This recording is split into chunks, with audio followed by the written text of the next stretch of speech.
Following is a special presentation of Riverfront Broadcasting Sports. They will win it back out to the blue line. Wyatt with a shot tipped is in! McKenna Tronis makes it 3-2 with 1:03 remaining, a 6-on-5 goal. And there's live. It's time for the State Varsity Hockey Tournament on Capital City Rock and on YouTube at Capital City Rock Sports, presented by the South Dakota Amateur Hockey Association. The State Hockey Tournament is brought to you by Zander Auto Parts, the Aberdeen Chamber, Wagner Auto, Allied Plumbing and Heating, Weatherall, and the Field House. Here comes a puck in front and goes up over the top. And the Sioux Falls Flyers at 13:43 are going to score their first goal in this second period and their first goal of the game. And by Bauman Lumber, DJ's Senix, Stalkin Peterson LLP, Capital City Ford, Lincoln, and Toyota, First United Methodist Church, and River Bottom Sanitation. As Frentler carries it into the offensive zone, goes to a forehand, she scores! Kenzie Grendler beats Mariah Lincoln. And it's 2-1 with 12:31 to go in the third. And by Hermanson Endodontics, Envirotech, Lake Area Tech, Leisure Palace, May Adam, Pelican Power Sports, and First Dakota National Bank. 62 saves for Rory Quab. Pesca on her backhand, plays off the boards to Harris. As she slows it down, throws it in the net, tip, and it's off the net, and it goes in! And it's in! Sioux Falls wins the state championship! And now to the booth for the call with John Winkler and Jim Lloyd. One final game as it is the state championship. The Sioux Falls Flyers, the top seed, and the number 2 seed Brookings Rangers. You just heard the championship call from last year in 5 overtimes. And now here tonight, it's an opportunity for Brookings to get revenge and win the state championship over Sioux Falls, or it's the Sioux Falls Flyers that find a way to get back-to-back state titles against this Brookings Rangers team. John Winkler alongside Jim Lloyd. It's our final game of the weekend. It's a good crowd already on hand. Looking forward to this matchup between these two teams. This is the only team to beat Sioux Falls during the regular season are the Brookings Rangers. The Rangers lost 3 games all season, 2 to the Sioux Falls Flyers and only 1 to the Hawaii Capitals. These two teams were as even, just about as even as you could possibly get going into this state tournament. And now both teams, the top 2 seeds, they hold true to be playing in the state championship. Jim, this should be a good one. Well, this is the one we wait for, the state championship. And it's been a great tournament up until this point, but it sure is nice to see that 1 and 2 in that state championship game. And these two teams, like John said, it is a rematch from last year, and it's a rematch in a lot of different ways. Most of these teams, both of these teams, are pretty much intact from last year. Only a handful of players, a couple players, have left these rosters, but this is a true rematch between these two teams. Well, how they both got here, a 2-0 win for the Brookings Rangers in that first round against the Rushmore Thunder. Then it was the Sioux Falls Flyers that won 9-0 over Sioux Center. The only blowout in that first game, the only game that was decided by more than 2 goals. Then in the evening session yesterday, a 7-1 win for Brookings over Hawaii. Got the running clock going. And then run time as well for Sioux Falls in the semifinal against Watertown, at 7-0 win. But both these goalies come in. Rory Quam has stopped 26 of 27 shots in 2 games. Mariah Lincoln and Marissa Reddy played the first 2 games. They combined. Like, what game are you playing? They combined to have just 16 saves in those 2 games. Only 16 shots against for Sioux Falls in those 2 games. Both these goalies, as good as, or all 3 of these goalies, as good as they are, have not been tested, but they will be tonight. Well, that's what happens when you have 2 teams with a high-powered offense. They play pretty good defense, but they really don't have to rely on their goalies like a lot of teams in the league. They don't rely on their goalies. Yes, they're there and they hold them in the games, but they don't play back to their goalie that much. They're moving the puck forward. And this matchup should be a good one. We'll see just how good these two teams can play here tonight. The last time they met in the state tournament, 5 overtimes to determine a state champion. Now here tonight, we'll see if we can get a regulation game, or will it take extra periods again for the Flyers or the Rangers to come away with a state championship. We'll return with our starting lineups and puck drop. That is on the way next. Sioux Falls and Brookings in the state championship for 2026. You're listening to the state tournament on Capital City Rock, on K Country, and also watching on YouTube at Capital City Rock Sports. It starts with a little push, a hand to hold, and the courage to step onto the ice for the very first time. But somewhere along the way, you stop needing a hand to hold. You find your edge, you find your grit, and you realize you are never skating alone. The future of hockey is waiting with South Dakota Hockey. Weatherall Roofing and Insulation is a family-owned business that has served Central South Dakota for over 25 years. Weatherall Roofing and Insulation specializes in metal roof restorations and flat roof repair. They also offer the highest quality insulation using closed-cell polyurethane foam and blow-in fiberglass. For all your roofing or insulation needs, make Weatherall your first choice. And remember, just foam it.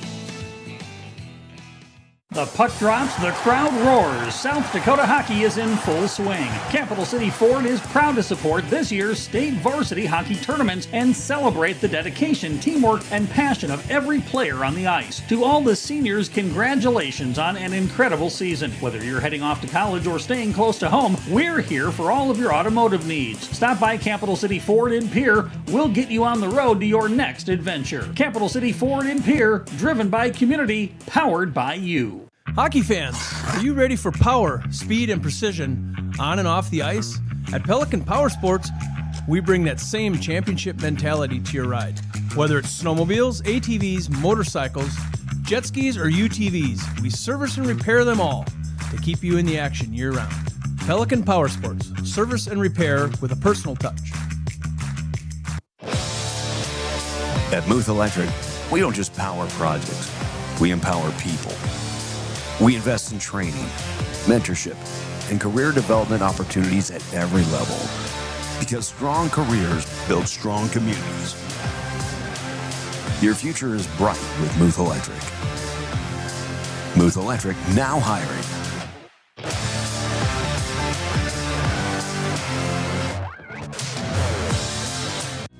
Do something to launch your future at Lake Area Tech. It's a living, working, thought-producing environment to help you level up in the workforce. Combined with hands-on training and real-world experience, you'll be ready to find a high-paying career you'll love right out of school, the way 99% of our graduates do. It's the best return on your college investment, the quickest path to your future success. Lake Area Tech, the start of something new. Back here at the Mitchell Activity Center, both teams are on the ice. We'll send it to Jai here in just a moment for one more final starting lineup introduction. John McClure alongside Jim Lloyd. Final time here in 2026 of the Girls State Varsity Tournament that we will have the starting lineups. State championship game. Sioux Falls, the home team. Brookings, the road team. The top two teams, as we'll send things over to Jai for the introduction of our starting lineups. With us here at the Mitchell Activity Center. This has been fantastic having all of you guys here. You guys have made it a long ways, obviously longer than anybody, and you guys made it here. Sioux Falls and Brookings in the championship matchup. Man, so we're going to start off with starting lineups here for the visiting Rangers. Starting on defense, number 25, Graciana Peterson. Your other defense, number 55, Kinley Forster.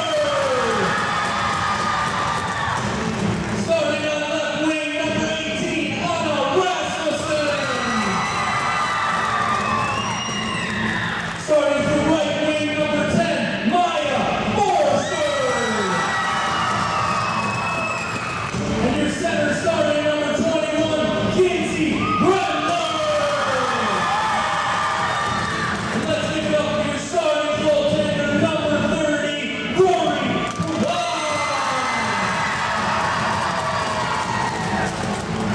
And for the home team, the Sioux Falls Lady Flyers.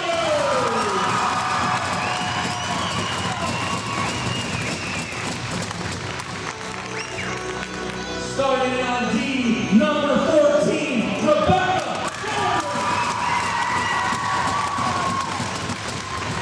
Your other D, number 55, Brianna Marquez. Starting at forward, number 16, Anderson Flores. Another forward, number 34, Ryan. And your third forward, number 73, Emma Brown. Starting in goal for the Flyers, number 30, Mariah Lundgren.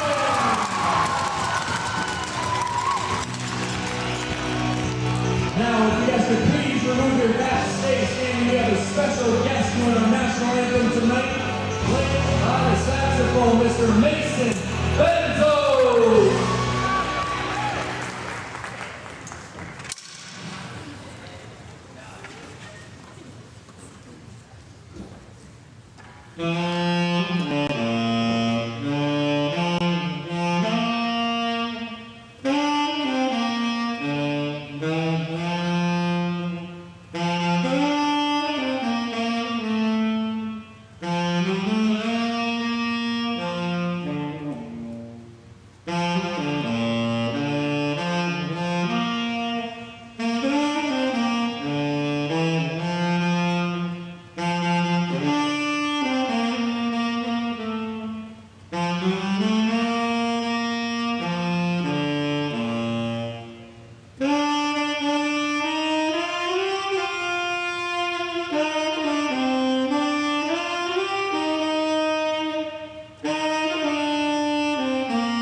We are ready to go for the state championship between the Sioux Falls Flyers and the Brookings Rangers. Rory Quam will get the start in net for the Rangers as she has got a shutout so far in this state tournament, 26 of 27 saves as she leaves the net. 16 wins in the regular season, 0.87 goals against average, 961 to save percentage for Rory Quam.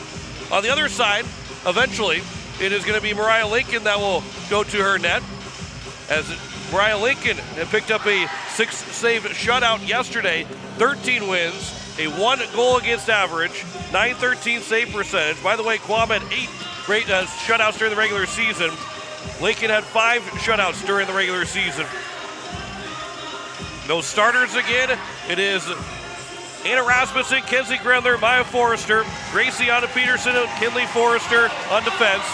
For the Flyers, Murray, Hunter, Pesca, Harris, and Marvisi. 17 minutes are on the clock. We are ready to go for the state championship between the Sioux Falls Flyers and the Brookings Rangers. We're underway on this Saturday night. Kinley Forrester on the face-off win for the Rangers. Will play it back behind her net. Now for Graciana Peterson, as this will be moved around here to the near side. Anna Rasmussen and Hunter both fighting for the puck in the corner. It'll come back around, and it's going to be Marvisi, a pass over across for Rebecca Harris. Trying to tip one on, save was made. Rebound, they score! Immediately a goal scored for the Sioux Falls Flyers, and it's a 1-0 lead. Well, the Sioux Falls Flyers strike first, 30 seconds into this one. At 16:34, Sioux Falls is on the board. And the rebound gets put in, and the Flyers open up with a 1-0 lead. Just seconds into this game. Only 28 seconds in, as this is moved along here by the Sioux Falls Flyers again. It was Reagan Pesca that tipped it in. There's a shot on it, a save made. As this will make its way back around, still in the offensive zone. And again, that goal scored by Reagan Pesca from Rebecca Harris and Brianna Marvisi. As this puck behind the net will be moved back, and it's over for Lily Gora. Gora sends it to the net. It was tipped on again. Rebound, and that's going to be covered up by Rory Quam to get the whistle. Well, if you're Sioux Falls, you have to feel pretty good that you get that first one past Rory Quam. Not many of them got past her this season, and you do it early on. Reagan Pesca. As an offensive faceoff by the Sioux Falls Flyers, and a shot on. And Rory Quam makes a save, and we're going to face off to the right-hand side of Rory Quam. 15:52 left to go here in the first period. Reagan Pesca tipped in the first goal of the game. Just 26 seconds in, as this will be moved over. Rigolizzo will send it back to the blue line. And this will be Reagan Pesca up ahead for Kinley Forrester. Forrester, that pass was blocked by her teammate Anna Rasmussen. And now it's Rasmussen that will send it up, and as she'll carry it in the offensive zone on the near side. It'll be coming around behind the net. Lily Gore, now Kenzie Grenler will pick it back up. Grenler with it on the right wing, and she'll circle back out top at the blue line, sends it high over the net. As it will be here back to the blue line, Graciana Peterson. Lily Gora again. Reagan Pesca will pick it up for the Flyers. Pesca will move it along into the neutral zone up ahead, and it's moved in by Honner.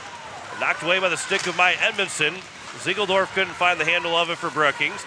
Reagan Pfeiffer here for the Flyers will send it deep into the zone. Hallie Watson, as she was a player of the game last night for the Sioux Falls Flyers. We'll get to the corner here on the near end. 14:35 to go. 5 shots on goal already for the Flyers. Nothing yet for the Brookings Rangers. Kenzie Grenler can't find the handle of it. She was our player of the game last night. This is a centering pass. Trying to find the handle of it. It will be off the stick of Marvisi and all the way out of the zone. And it will be an icing. It looked like it was off the stick of Marvisi, but it was an icing by the Rangers. As we get a whistle. And a face-off that will come to the right of Rory Quam, who made 60 saves last year in the 5 overtime loss for the Rangers in the state championship. Sioux Falls was up early in that game, or midway point of the game. They were up to the third period. They had not been scored on to the third period in that state championship when the Rangers came back and tied it up and sent it to overtime. Before we had to play 4 complete overtimes and nearly halfway the 5th one. This will hit the referee as it was trying to be sent in from the back line by Callie Peterson. Make that Emily Meyer, excuse me. And it's now be back behind the net for Lily Gora for the Flyers. Gora will skate into the neutral zone. On her backhand, she'll flip it in deep off the glass. And the Flyers will make a change. Jordan Anderson for the Rangers, back behind the net, wearing those blue jerseys for the Rangers. And Marvisi pinches in to hold it in. Centers one for Honner, who missed the one-timer. It is now going to be Aniston Murray that will send it around for Reagan Pesca. That bouncing puck will be not settled down by Pesca, out to the blue line where Honner is able to hold it in. The pass will go across and tipped away by Brooke Cruz as this goes down the ice. And it will be picked up by Isabella Rigolizzo. Reagan Pesca, she'll turn it over back in the neutral zone. Jalissa Peterson will send it in deep. The Rangers will tag back up. It was knocked down by Mariah Leakin. It counts as a shot on goal for the Rangers. This is tipped off the skates of Honner, and it will go all the way down for a whistle and an icing. And we get a whistle. Sioux Falls Flyers putting the pressure on here in their offensive zone, whereas the Brookings Rangers have not spent much time on that end early in this first period. It's state championship game. Face off to the right of Lincoln. as it will be Kenzie Grendler that will win it to the corner for Rasmussen. As it comes back out in front, and now it's Kinley Forrester right at the blue line, was able to hold it in. The Rangers can try and keep attacking, but the Flyers are so good at exiting their own zone. As this will be picked up, Pfeiffer can't really find the handle of it. And then the pass from Lucy Nelson is intercepted by Kenzie Grendler. Grendler in, can't get a shot away cleanly. It's still loose for Maya Forrester, and that shot goes wide. 12.5 to go in the first period, right up the middle of the ice, as Rebecca Harris will carry it all the way in the offensive zone, then send one across over, back over to the net, and that was the save made by Quam, centering back out, and that one went off of Quam's stick, and then out to the blue line, and Maya Forrester, chance to go 2-on-1. Sawyer Triplett's got to toe the line, but she does not toe the line. It's a delayed offside, and as the Rangers tag back up, the Flyers moving to the offensive end with Marvisi. She'll push it into the offensive zone. Now Marvisi trying to cut it back, and Quam never left the post, but was able to make the save. Now moving right back up the middle of the ice. Grace DeVries moves in onside, but then fans on a pass attempt. Alyssa Peterson, this one comes up the boards. It's held in by Sawyer Triplett. Peterson trying to help out. 5 players are battling for it on the far end boards. On that left wing, Grace DeVries comes away with it, but then she failed on the pass attempt again. And it's out of the zone by Evelyn Berg. And Berg will throw it into the offensive zone. Emma Hunter will get to it in the corner, and then we'll play it back behind the nets. Aniston Murray trying to take it away from her. Grace DeVries will move it around the boards, and it'll be out for Rigolizzo. She walks the blue line. That shot off the stick of Quam, and the rebound will come out to the blue line and off the stick of Ava Colley and out of the zone. But here come the Flyers right back in. Lily Gora tried to leave it over for Lucy Nelson, but Nelson was behind her, not to the side of her, and now a chance to go the other way, but that pass and that puck is going to go too hard off the boards, and it will go for an icing against Brookings. Otherwise, Brooke Cruz was going to be coming all alone on Mariah Lincoln. Late in the period, I think Brooke Cruz gets that puck because it doesn't make its way down there, but nearly 6 minutes in, that ice is still in good shape. And Brooke Cruz has had a really good tournament. We've called her name a lot through every game that they've played. She's got 1 assist so far, but you look at it, like you said, we've said her name a lot. She's got 1 goal and 2 assists in the regular season, but she has been all over the ice for the Rangers in the first 2 games as she tries to get the puck out of the zone here, and it will come out on a second effort by the Rangers. Chloe Ziegeldorf gets in the offensive zone for Brookings. Rebecca Harris skates right up the middle of the ice, lifts the stick of Cruz, and now Harris will try and cut in. She's got a breakaway on Quam. Save is made by Rory Quam, and then it goes maybe out off the netting, and we get a whistle. Let's look at that replay coming in right into Rory Quam, right into your living room. Rebecca Harris making it happen here, 1 on the goalie. And a great save by Quam, who did not bite on any move or any possible move from Rebecca Harris. 9 shots on goal already for Sioux Falls. Great individual effort there, Rebecca Harris. Hunter wins the face-off for the Flyers. It'll come back for Lily Gorham. Her shot will go wide as it will get to the corner and then be picked up by Reagan Peska. And then Peska's pass, that one skipped off the stick of Hunter. And then Kenzie Grendler can't get out of the zone, held in by Lily Gorham. Around it comes back to the corner on the near side as the Rangers will move it up. Forrester off the boards. Rigolizzo holds it in. Then sent back again behind the net. Aniston Murray powers away Kinley Forrester. And then the pass is too strong from Murray for Gore to handle. And it does come out of the zone. This will be played here for Aniston Murray, who will carry it to the red line and then send it in deep. Kinley Forrester behind the net will pick it up here for the Rangers. Up ahead for Maya Forrester. And this will be just beyond the reach of Rasmussen, but Polk checked it away from Marvisi. Rasmussen will stop and start. Maya Forrester trying to get a shot away. But it's now Emma Hunter that will pick it up for the Flyers. Reagan Pfeiffer across over for Hallie Watson. This will be up ahead for Sawyer Triplett. And it does come to the blue line. Ava Colley. It is Lucy Nelson. Hallie Watson will move it into the offensive zone. And it will be behind the net now for Nelson. Now back again for Pfeiffer. Nelson, that pass missed her stick, and then Pfeiffer got it free for a shot, but it was blocked up. She holds it in the zone again. Now it's Nelson, 1-on-3 in the offensive zone. Individual efforts and nearly got past Grace DeVries, but eventually Sawyer Triplett will have the puck for Brookings.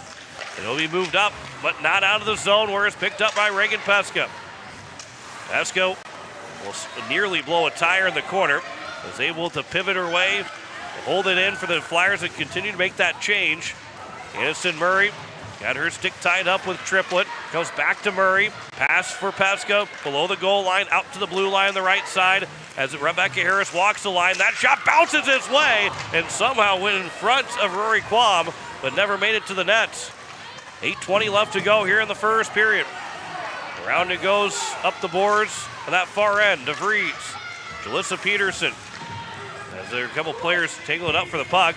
And then a little bit of a shove there from Hunter as it laid offside here for the Flyers. This will be for Rigolizzo. It will go over for Hallie Watson. And it'll be sent in. And around it comes here to the near side. That puck is high up in the air. Pfeiffer knocks it down with the glove, sends it over to Hallie Watson, who will send it back to the boards on the near side where it's intercepted by the Rangers. And Maya Forrester will get out of the zone, but it's turned right back over to the Flyers. Rangers with just one shot on goal, and it came from the blue line. From beyond the blue line, Hallie Watson went down, and Rasmussen will pick it up. She nearly knocked over Rasmussen, did Watson. And then Grindler up ahead for Rasmussen. But a good stick from Aniston Murray keeps it in the offensive zone again. 7:20 left to go here in the first period. Graciana Peterson now for Grace DeVries. Off the boards, intercepted by Pesca, who took a shot and a save made by Quam. It is Gora back at the blue line. Her shot, that one bounced off of Grendler. Trying to pick up the puck, but it kept bouncing, and now it's Watson to make that Hunter that will move it around for Rasmussen. But it's now DeVries that will move it out of the zone. Lily Gora will pick it up here for the Flyers. She'll send it in deep. It'll come around here for Peterson. Graciana Peterson trying to move it off the boards and up off the glass. Reagan Pfeiffer. Now it's the Flyers centering one, and that one was Kinley Forster disrupting that chance for Lucy Nelson. 6:30 left to go here in the first period. And the Rangers, this will be iced by Brookings. And a whistle is 6:26 to go. Well, after that first goal at 16:34, just barely into that first period from Pesca, things have settled in just a little bit. Of course, the Sioux Falls Flyers, 10 shots on goal, just one shot on goal for the Brookings Rangers in this first period. 6:26 left. Brookings, I'm not saying that they're trying to get to that first intermission, but they might need to get to that locker room with just being a 1-0 game. But here goes Brooke Cruz racing all the way down, but it will be an icing as the Rangers were the one that pushed it down the ice. And we get another whistle. Brian Lincoln's only seen one shot on net so far, but it came from outside the blue line. As this will be a face-off to the left of Rory Quam. Lucy Nelson will take the face-off here to the left of Quam for the Flyers. Sawyer Triplett tried to win it. And this will be sent back to Quam, and she'll easily cover that one up. Both these goalies aren't going to get rattled. They're not. They're not. Rory Quam missed the first one and has been steady in the goal ever since. 30 seconds into that first period. 6:13 left to go here in the first period. It is won by the Flyers. They've been all over the offensive zone. Watson has it. Around it goes for Nelson behind the nets. Nelson looking to center on and then took a tough angle. Then the puck is still loose in the slot. Can't get another shot away, does Nelson. And Jalissa Peterson will race to center ice, trying to go around Emily Meyer, And Peterson took a shoulder from Lucy Nelson to knock the puck free.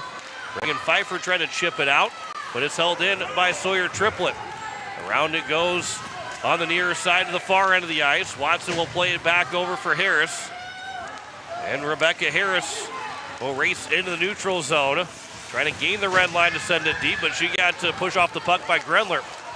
DeVries picks it up here for the Rangers. That puck goes in the offensive zone, and it comes back for Harris, who's got a chance to get it up ahead for Hunter, but it missed her stick. She was going to be in alone, but never got the handle of the pass. Aniston Murray behind the nets. Lifted with the backhand for Hunter. pass for Rigolizzo misses, and it goes all the way down the ice. Mariah Lincoln will come out to play the puck. She'll settle it down for Isabella Rigolizzo to pick it up. Then a pass across ice from Pesca. It would hit Hunter, but she'll move it in the offensive zone anyway. Hunter trying to make a move around Kinley Forrester. And Kinley Forrester got to stick to it. Aniston Murray with 4:45 to go here in the first period. Hunter lost the puck to Graciana Peterson. Reagan Pesca. This pass will come here to the near side, and it'll be off the boards, out of the zone.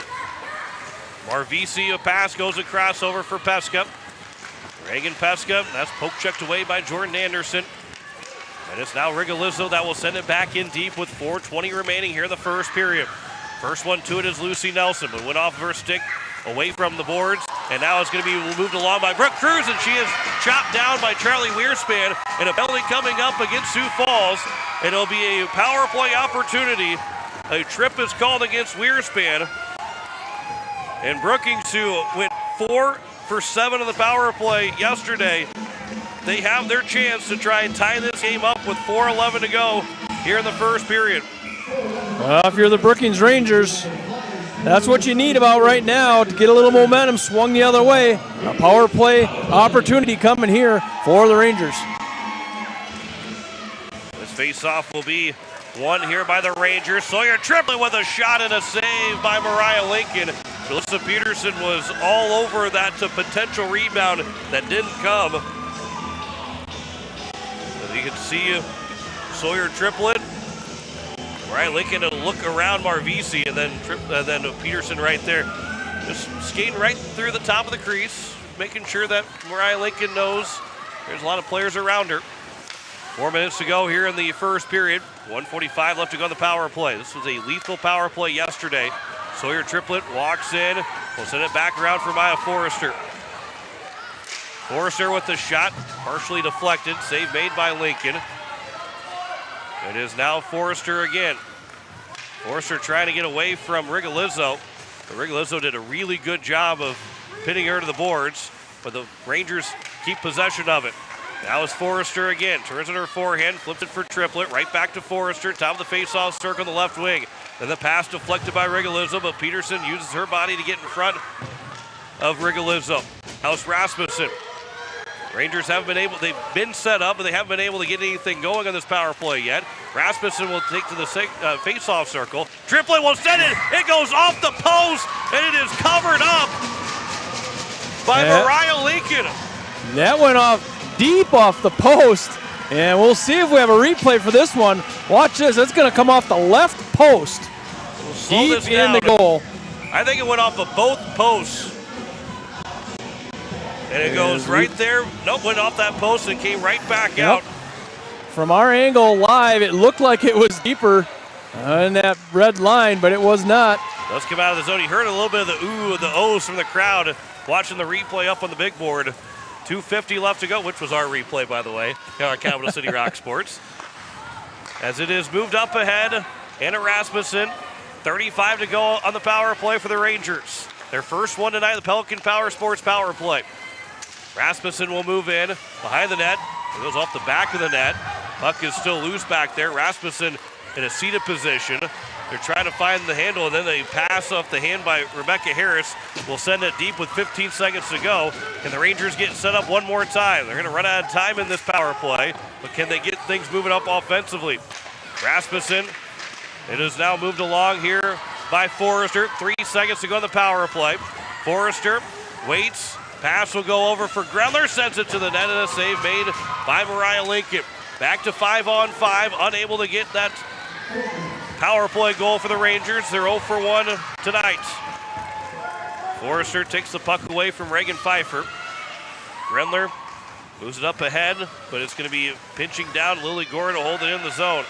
Gore, backhand pass. Watson plays it back for Rigolizzo. That shot, and they score! It is a goal coming from Rigolizzo that got all the way through. And how about the pass from Hallie Watson? As you'll see it on the replay, Watson passed it back and then stood in front, and that shot came through.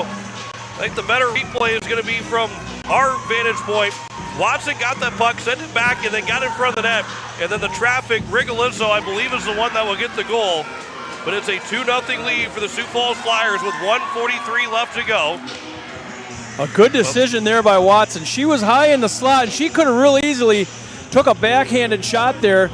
But being smart about it, she takes it all the way out to the blue line. Give it to a teammate that has the better shot. Right now they have it to Lily Gora, but I think it was Watson, that was Rigolizzo that took the shot. It was. As it is, that'll be behind the nets with 1:30 left to go. Hallie Watson does get the assist, and the Flyers are up 2-0 late in this first period. Out to the blue line, it's going to be held in as Rebecca Harris, now for Kinley Forrester for the Rangers. Tipped by Chloe Ziegeldorf, and now it's Jordan Anderson that will pick it up for the Rangers. 1:05 left to go here in the first period. Now the Rangers are saying, unless we get a breakaway here, we got to get to this period break here. There's a shot by Meyer that is broken up, and now a chance to maybe go 3-on-3 here for the Rangers, but they can't find the handle of the puck at all. And it's Marvisi that will pick it up with 50 seconds to go here in the first period. Marvisi keeps kicking it alive in the offensive zone. This will be moved back here for Aniston Murray, as Murray will bring it in and plays it over for Hunter. Good move by Hunter with a shot, and it will be Quam that can't come away with it. Never got to her. And the puck will be with 30 seconds to go on the near side of the boards and out of the zone. Picked up by Jalissa Peterson. She gets pushed to the bench of the Sioux Falls Flyers by Reagan Peska. It is now a pass. That one was a dangerous pass coming from Aniston Murray. Almost was blocked by the Rangers. And it's now Peska that will pick it up. 10 seconds to go in the period. She'll send it in deep and around, down to 5 seconds. Grace DeVries will send it back where it came from, and it will be chipped up in the air, and that will take care of the first period at the final second. Reagan Peska got a shot away, but it went wide, and I'm not sure it would have counted. But it is a 2-0 lead for the Sioux Falls Flyers at the end of the first period. The goal scored by Reagan Peska and Isabella Rigolizzo in a 2-0 advantage at the end of one period. You're listening to the state tournament on Capital City Rock on a K Country, and also watching it on YouTube at Capital City Rock Sports. It serves Central South Dakota with specialty root canal treatment. Hermanson Endodontics aims to provide treatment that is not only comfortable, but has a quality first emphasis. We believe that by preserving as much healthy tooth as possible, we can help you retain your natural teeth longer. This is accomplished with state-of-the-art three-dimensional imaging and the dental operating microscope to guide diagnosis and treatment. Ask your dentist if a root canal specialist is right for you. Hermanson Endodontics, 1709 North Lincoln Avenue in Pierre.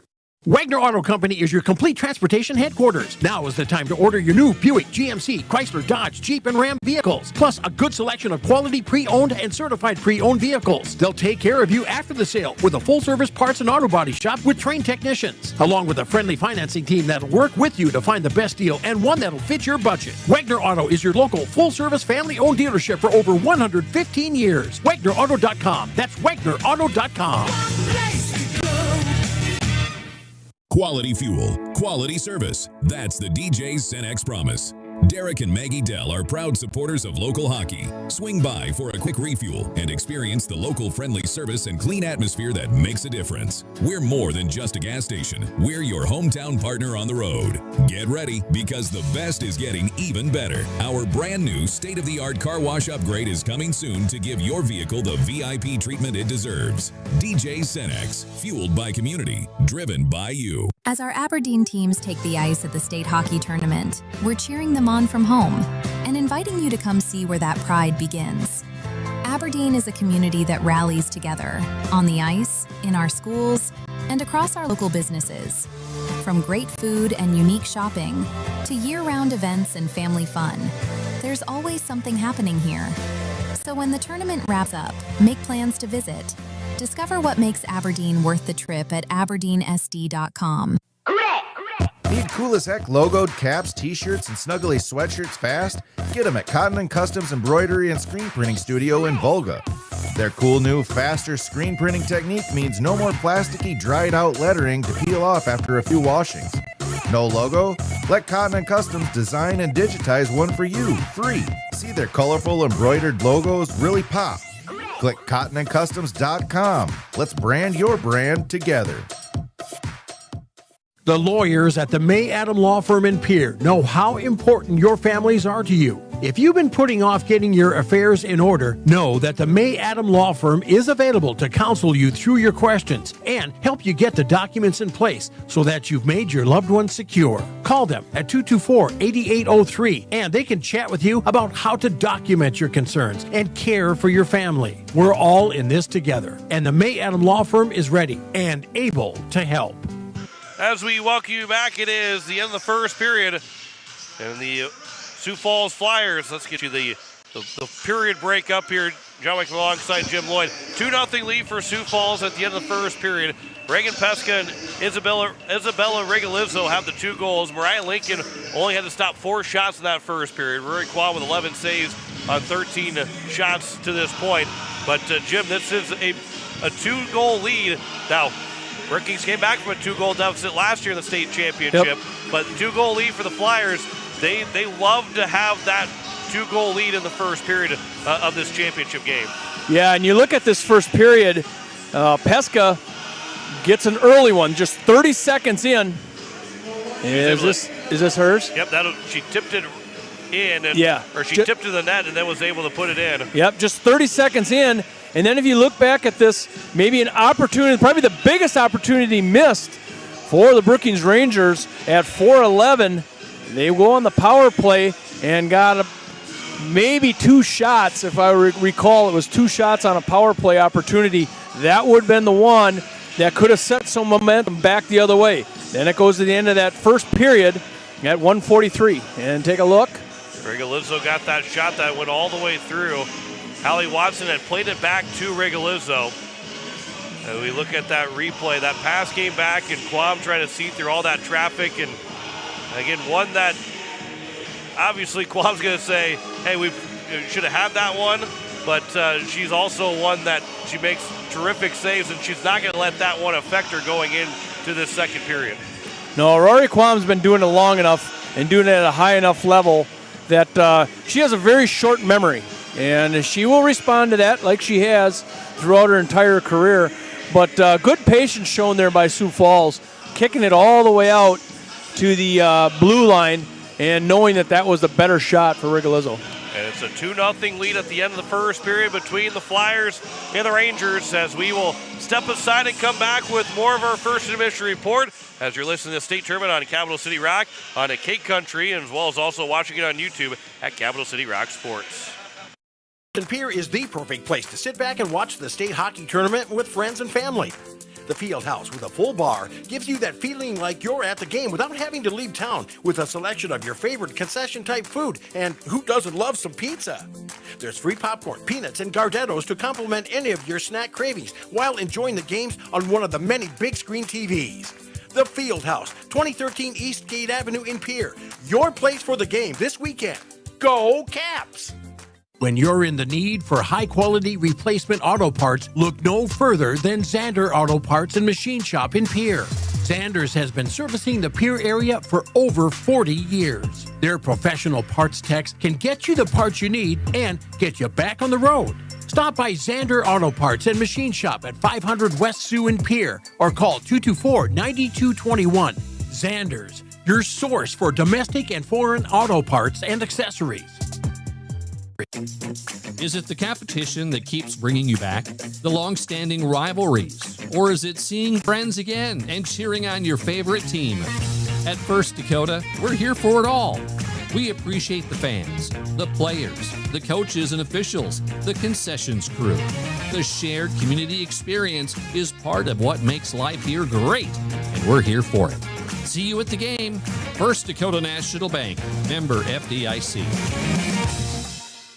When you're looking for quality trash pickup services, look no further than Envirotech. 6 days a week, their trucks are on the road picking up trash, even holidays. They're also the place to contact for recycling services. Their friendly, professional staff is ready to assist with weekly pickups or even special pickups. Check out the website at envirotechwaste.com. Envirotech is locally operated. Call 224-4804. Envirotech Waste Services in Pierre, proud to support high school athletics. Oh, shut the water off! Shut the water off! Oh, don't give me that look. I know you said to call Allied Plumbing and Heating. I read the instructions and I watched a couple of videos. I thought that I had this. Let me watch a couple more videos and I'll take care of it. Just go to your sister's. I'll have it fixed. Hello, Allied Plumbing and Heating. I need your help. You can rely on your allies at Allied Plumbing and Heating. 605-494-2001. Whether you're a pro contractor or a weekend warrior, your project deserves more than just a big box store. It deserves a local touch. At Bauman Lumber in Fort Pierre, we've been helping build South Dakota since 1996. From foundation to finish work, we carry everything: lumber, trusses, custom cabinets, and windows. With over 150 combined years of experience, our team doesn't just sell materials, we provide the expertise to get the job done right. Stop by Bauman Lumber on Sale Barn Road or visit us at baumanlumber.com. Bauman Lumber, your local partners in building a better home. As we welcome you back, it is a 2-0 lead for the Sioux Falls Flyers over the Brookings Rangers here in the state championship game. As you look at the bracket, Jim, everything is done except for that one great box between Sioux Falls and Brookings to figure out who's going to win the state championship. But we're one period down, and going into the second period, what does Brookings need to do to they don't have to get it tied. You know, I wouldn't say they need to have it tied up, but they don't want to be down by 2 goals or more going in the third period, I don't think. What do they need to do to at least get back within 1? Well, be aware of your opportunities that presented themselves. Maybe a loose puck in front. They had a power play opportunity. I say it's an opportunity missed. You don't get many opportunities against Sioux Falls, but when you have one, you better recognize it. Yeah, absolutely. And right now, the Rangers 0 for 1 the power play. Sioux Falls, that was the first penalty against Sioux Falls in the state tournament. They did not have a penalty kill in the first 2 games. They are overall 4 of 7 on the power play, where the Rangers were 4 of 7 yesterday on the power play, but they were 0 for 3 the day before. So Brookings and their penalty kill that was 3 for 3 and 2 for 2. So they've killed off all 5 penalties against to this point. But the special teams, can it be the difference in this hockey game, whether it is that you score on the special teams or you don't score on the special teams? And right now, with the Rangers not scoring, it could be a 1-goal game if they would have cashed in. But instead, they're going to be down by 2 going into the second period. Yeah, anytime you have a close game, championship-style games, those power plays become so important. And special teams, it's a lot of times that's where it's won and lost, is the special teams. And like I said, when you have an opportunity against the Sioux Falls Flyers, you better recognize it. It is 2-0 for Sioux Falls over the Brookings Rangers as we head to the second period. John Winkler and Jim Lloyd with you. We'll be back with the second period next as you're listening to the state tournament on Capital City Rock on a K Country and also watching it on YouTube at Capital City Rock Sports.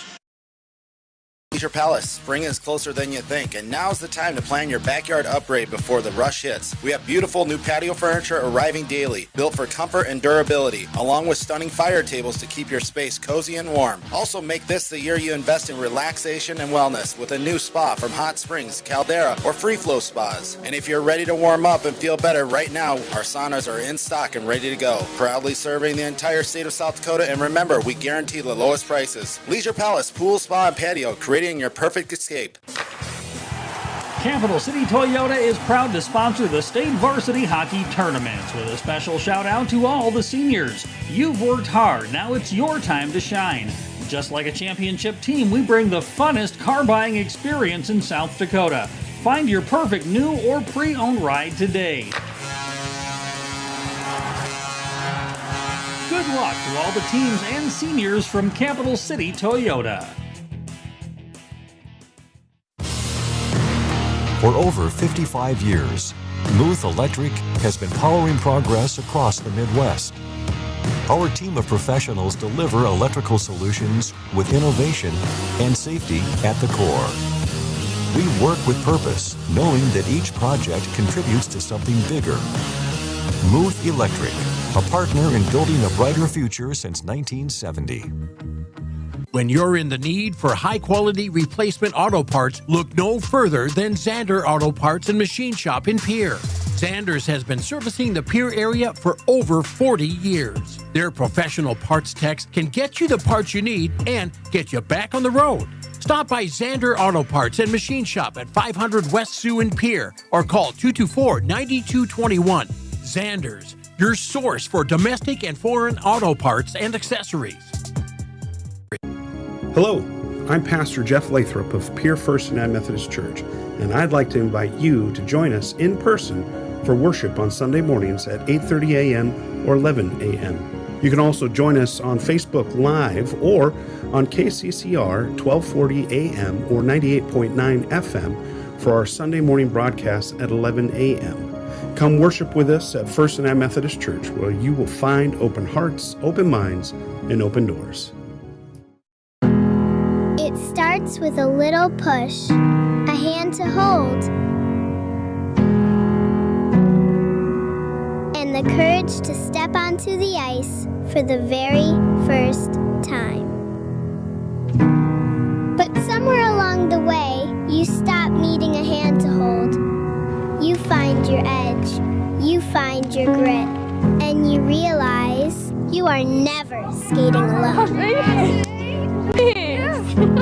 The future of hockey is waiting with South Dakota Hockey.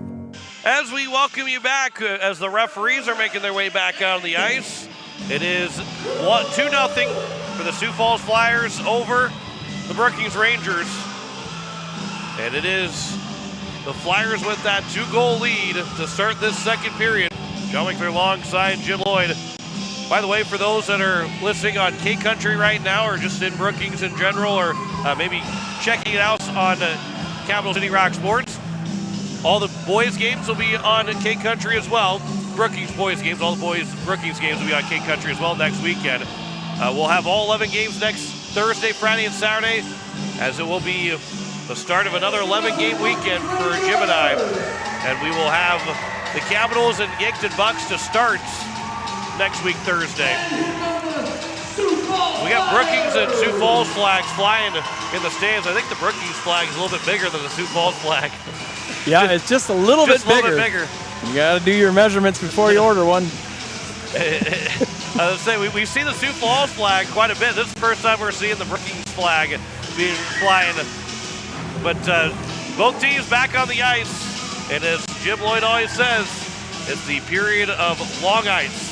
And it is the time when you're the farthest from your bench in your defensive zone. In a game like this, it could matter. The last thing you want to do is get hemmed in your defensive zone for any period of time. If you're stuck down there for a minute, maybe a minute and a half, it gets to be a long shift and some tired legs, and bad things can happen. But we will see if it comes into play in this second period. State championship game here on a Saturday night at the Mitchell Activity Center. We're ready to go for this second period. Brookings will go from right to left on your radio dial. The Flyers from left to right. Sawyer Triplett, Lucy Nelson, the faceoff. We're underway here in the second period. And can see if the Rangers can at least get half that deficit back and get within one going in the third period. They're down 2-0 on the South Dakota Hockey scoreboard. Grace DeVries will send it across over. Ava Colley just off of her stick, and Reagan Pfeiffer can't find the handle of it. Goes back to Colley, her pass for Triplett.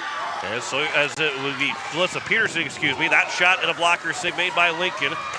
Ryan Lincoln has made all 5 saves in net. Now Lucy Nelson will pick it up. Moving in is Nelson. She will shoot that one wide. Trying to go the glove side of Rory Quam. And a big save, or actually wasn't even a save, just a big miss there from Lucy Nelson. As this will be tipped into the offensive zone, and it will be picked up by the Rangers and out of the zone. Tipped out by Sawyer Triplett. It will go down far enough for an icing, though. And we'll get a whistle as we look at that replay, and Lucy Nelson coming right in at Rory Quam, trying to find that short side and just put it wide to the glove side. You can see what she was looking at. She comes in and puts her head up. She saw the spot, just missed it. 16:02 left to go here in this second period. Offensive zone face-off won by the Flyers as Reagan Pesco will move it around over to the near side for Kenzie Grendler. As the Rangers will pick it up, Anna Rasmussen has it now for the Rangers. A backhand goes off the side of the net. That was dangerous play. Kinley Forrester will clear the zone. This will not be an icing. Rigolizzo could have played it. Ryan Lincoln will cover it up and get a whistle. She has made 6 saves on 6 shots to this point. Brookings Rangers getting 2 quick shots here in that first part of that second period. That's what they need to do. Keep the shots on goal. Face-off will be won here by Kenzie Grendler. That's the other thing here. When you get offensive zone face-off, if you're the Rangers, you have to win those face-offs. Here's Kinley Forrester with a shot. That one is blocked, and the rebound will go wide. As it was Maya Forrester. Well, her sister Maya, after younger sister Kelly took the shot. And some family listening from Arizona. Welcome aboard. This will be moved around. Maya Forrester, backhander, trying to stuff it inside of the net. Maya Forrester again. It'll be moved back. Final time that these two sisters, the Forrester sisters, will get to play together. Maya Forrester behind the net. So it'll come around here for Kenzie Grendler. Up ahead for Graciana Peterson. As it's at the boards, Rebecca Harris knocked it down, but it's not out. Here is Maya Forrester in with a glove save. Rebound was loose. It is Reagan Pesca that will clean it up. Mariah Lincoln, and for the Rangers, as Forrester will intercept that puck and send it back in. The Rangers have been the more aggressive team right now offensively. A couple adjustments from Jacoby Anderson and his coaching staff, and the Rangers right now have an opportunity to go the other way. We got a couple of fans yelling for Brookings, wanting a penalty maybe against the Flyers. Didn't see what might have happened. This will be tipped down the ice by Lily Knutson. It's in the offensive zone for the Flyers. Anderson lost the puck behind the nets. It is now Scarlett Black trying to move it back around for Knutson. This will come out of the zone. And a race to the puck is going to be Lily Gora that has it. Gora's pass to the near side. And it will be moved up ahead. And it's Evelyn Berg. And it'll come out here to the neutral zone. And it'll be sent down into the offensive end. And it'll be played here to the near end, where it's going to be Diegeldorf to take a shot, and Mariah Lincoln will catch it and get a whistle. Mariah Lincoln gets that one cleanly, but the 2 shots that she had against her prior to that shot, she did give up a rebound, so the Brookings Rangers pay attention. Emily Meyer is the one on the bench that needs to be looked at after, again, the Rangers, I didn't see what had happened, but the Rangers fans were yelling for a potential penalty, and now Meyer's getting looked at behind the bench. Here's a centering pass, that'll go in front of Quam. Lucy Nelson unable to make the play. As the Flyers will make a change. Audrey Andal will move it down the ice. This will be iced against the Rangers, and we will get a whistle. Marie Quam with 11 saves on 13 shots. So far in this second period is 5-0 in shots in favor of the Brookings Rangers.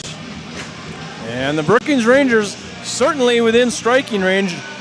Down by 2. 1 shot can change this game in a hurry. This face-off is tied up at the dot.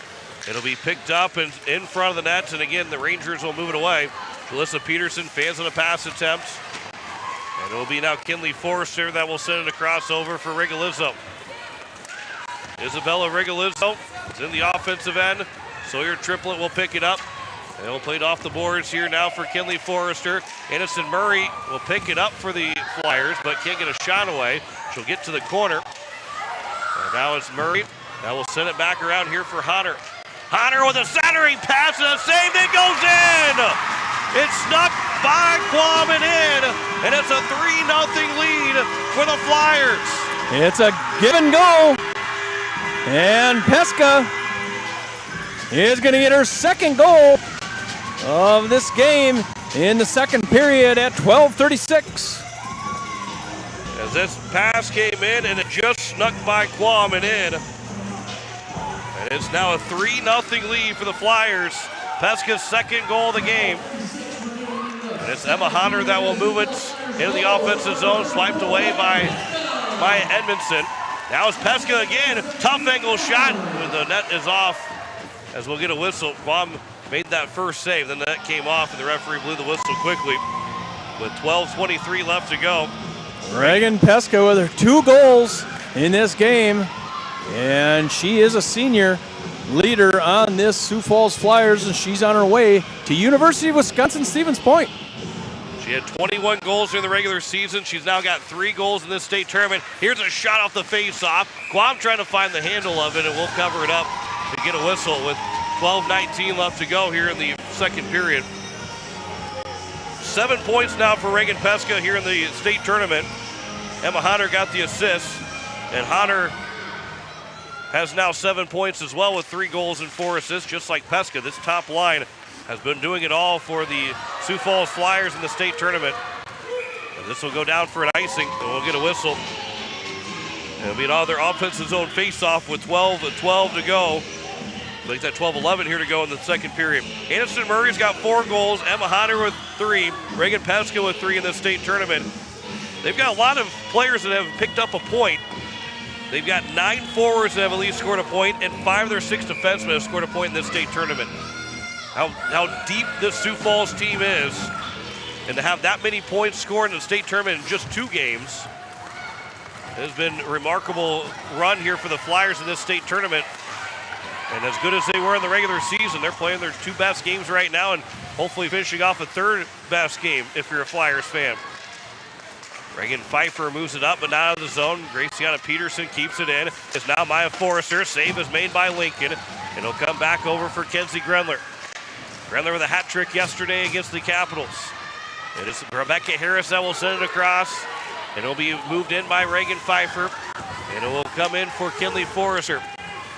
Forrester will send it around the boards. A bouncing puck. Maya Forrester. It is now Jordan Anderson. Kinley Forrester will pick it back up. Stick is lifted by Honner. Now Honner again with it. Looks to shoot up high on Quam. Made the save. Rebound is still loose. It'll come out to the blue line out of the zone. Marvisi has it. Quick pass for Honner. Moves it back in. Murray will step up and keep it in the zone. Now it's going to be Honner to get to the corner on the right wing. It is Reagan Peska now that will pick it up for the Flyers.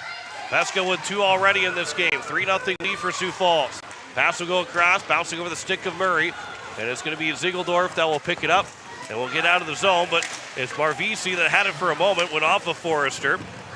And coming off the bench and onto the ice, Brooke Cruz and Forrester ran into each other.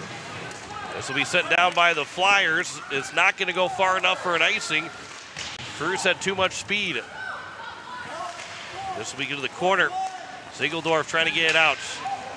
It'll be sent back around the boards. It's got slowed up by the Zamboni doors on the far end. Nelson goes down, gets right back up to her skates. Puck is still trapped around those 5 players battling for the puck. Falling now is Cruz, and might have been sitting on the puck for a moment. Now it's Gore from the blue line. That one got all the way through, and a right pad save made by Quam. Kinley Forrester again here for the Rangers. Around it comes to the near side for Ziegeldorf. It'll come up ahead. And 2 players from each team battling for the puck. Kinley Forrester off the glass. It goes down. It's not going to go far enough for an icing. Gore will have to get to it. 9:45 left to go here in the second period. Gore will pick it up and try to take it away from Cruz. Cruz hounded her enough, and Sawyer Triplett will intercept it. But her backhand pass goes right to Gore. Gave it away to Triplett, and the shot was blocked. Really good opportunity for the Flyers, or for the Rangers, but the shot never got to the net. Now it's a 3-on-1 for Brookings. Sawyer Triplett moving in, shoots it, and a save made off the right pad of Mariah Lincoln. Had a chance to pass it to 2 different players, took the shot instead, and Lincoln was able to push that rebound to the corner. Now Rebecca Harris up ahead. Bouncing puck, here's Peska trying to move back in. Peska on her backhand, turns to her forehand. Good stick there from Peterson. Make that from Emily Meyer, who's back on the ice. And that puck will make its way back. Meyer Tipped it behind the net. Peska's pass out to the blue line. Tipped and held in by Rigolizzo. She takes a hit from Jalissa Peterson as they both collide. Now it's Jalissa Peterson from the boards. 8:35 to go here in the second period. Sawyer Triplett out to the blue line. Ava Colley can't hold it to keep it out of the zone for very long. Scarlett Black trying to throw it in front for Lucy Nelson. Too hot to handle. And it comes out of the zone. It'll go down the ice, but not far enough for an icing. As it's Evelyn Berg fanning on a pass attempt. Now she'll turn it back over to Anna Rasmussen. It's a nice poke check by Lucy Nelson to knock the puck out of the zone. Maya Forrester trying to move it right back in for Brookings. This will be flipped up, might hit the top of the glass in front of the penalty box, but it stayed in play. And now it's going to be moved along by Emily Meyer to get it deep into the zone with 7:55 to go here in the second period. Evelyn Berg around to the far side. And Rasmussen, Kenzie Grendler trying to find a handle of it. Grendler on the backhand, moves it up for Adrienne Dahl, but didn't have enough to it. And then the Flyers will ice the puck, and Lily Gore just missed to make that. Peska just missed that pass, so we get a whistle with 7:35 to go here in the second period. Face-off will be to the left of Mariah Lincoln, who has made 10 saves on 10 shots. Really, the Rangers, Jim, have felt like they've been the better team in the second period, but yet the Flyers found a way to get a goal. Yeah, they have. You know, the Rangers have spent a lot more time. There goes a shot on. As Forrester's shot was blocked, and now a race to the puck. Edmondson keeping it away from Honner. And then Maya Forrester will grab it again here for Brookings. This pass up ahead for Grendler. Her pass for Rasmussen. Peska steps through. She seems to be a little bit slow moving. Same with Rasmussen. Now it's Lucy Nelson that will race in the offensive end. Nelson lost the handle of the puck. She'll have to go to the corner to grab it now. Her pass back for Rigolizzo. Walks in. That shot off the stick of Edmondson goes into the netting, and we get a whistle now with 6:57 to go here in the second period. As you were saying, the Brookings Rangers seem to be a little bit more aggressive, especially in the middle part of that second period. They spend a little more time in the offensive zone and have gotten some shots, but just have not been able to find the back of the net at 3-0. Brookings Rangers could use one here sometime in this second period. This puck will be picked up here by Chloe Ziegeldorf. From the red line, she'll dump it in and chase after it. Jordan Anderson chasing as well. Marvisi the first one to it. Juggling puck there from Neely Meyer, and now it's 2-on-3 in, but losing the balance with Scarlett Black. And the puck will go back into the corner. It went off of Jordan Anderson's helmet, I believe. Now it's going to be picked up, and a chance now the other way for Ziegeldorf. Ziegeldorf moves in, that shot and a save made by Mariah Lincoln. 6:20 left to go here in the second period. Rangers make a change offensively. Kenley Forrester will send it in as the clock continues to tick down here in the second period. That one bounced off the glass, stayed in play. Lucy Nelson brought it back into the offensive zone for the Rangers, but now it's going to be here for a shot by Knutson, and that was blocked by Graciana Peterson. Kenley Forrester for the Rangers around the boards to the near side, where it's going to be picked up by Rebecca Harris, but it was chopped out first by Jalissa Peterson. And Peterson will send it to the corner, but Nelson the first one there for Sioux Falls. It'll come around here for Brooke Cruz, who will slap it down the ice. Will it have enough to go for an icing? It will not. It lost its steam. It had to be moved by Hallie Watson. That pass quickly up ahead of the neutral zone. Rigolizzo, the defenseman, started to move up. That backhand pass was blocked by the Flyers. Had a chance to get it to Triplett. Now it's Rasmussen that will have it for the Rangers. She'll go back for a skate in her own neutral zone and from her own blue line. And back in her defensive end, Reagan Pfeiffer staying with her. Then the pass will go across. Ava Colley tried to poke it over to Grendler, but it didn't have enough to get over that way. And the Flyers trying to move it back in the offensive zone. It's now Colley that will send it up ahead for Rasmussen. Grendler will pick it up. Grendler moves in the offensive end. Around three different Flyers took a shot on a blocker save made by Mariah Lincoln. Calm with it was Rebecca Harris to move up the boards on the near side. 4:45 to go in the second period. This will go out of the zone and a chance for Aniston Murray to pick it up. Maya Forrester steps in front of between Murray and the puck. to take the puck away from Murray. And now it's going to be moved along. And this will be a shot on and a save made. By the way, Reagan Pesca came on the ice, took about 2 strides, and then she turned back around. She ran in, I believe it was Anna Rasmussen she ran into. Yeah, she came off slowly a shift and a half ago, or 2 shifts ago, and she went in and couldn't make it go. And it looks like she's maybe a knee, a leg, an ankle. 4:32 left to go. Jordan Anderson will win the face-off. Graciana Peterson will send it around. As they get back behind the net, Ziegeldorf send it off the boards. Now it's Anderson that will pick it up again. Back out for Graciana Peterson. The pass will go across for Kinley Forrester. Fans on that opportunity to keep it deep in the zone. And it will go all the way down the ice, but not far enough for an icing. Peterson will have it, and then sliding and going into the nets as blowing a tire. That was a hard hit in the back of the net. Rory Quam just got out of the way. Emma Honor had a little bit more pride being hurt than anything else. Quam saw it. Thankfully for Quam, she saw it and just said, I'm going to move to my left here real quick, or move to my right. And again, that faceoff will come outside the zone because Honor just blew a tire and crashed into the nets. Face-off here, Sawyer Triplets and Lucy Nelson. 6 players will battle for the puck at the face-off dot. It eventually moves into the offensive zone for the Flyers. And now it comes here for Kinley Forrester. Got out of the zone. Miranda Marvisi put it back in. The Flyers tag right back up. And it's now Marvisi that will send it across. Tipped by Colley. And it is offside. The Flyers were just ahead of that pass from Reagan to Reagan Pfeiffer as she moved in. After that pass was tipped and slowed it up enough. 3:44 left to go here in the second period. And a 3-0 Sioux Falls lead in the state championship game. And a rematch from last year that saw a 5 overtime game.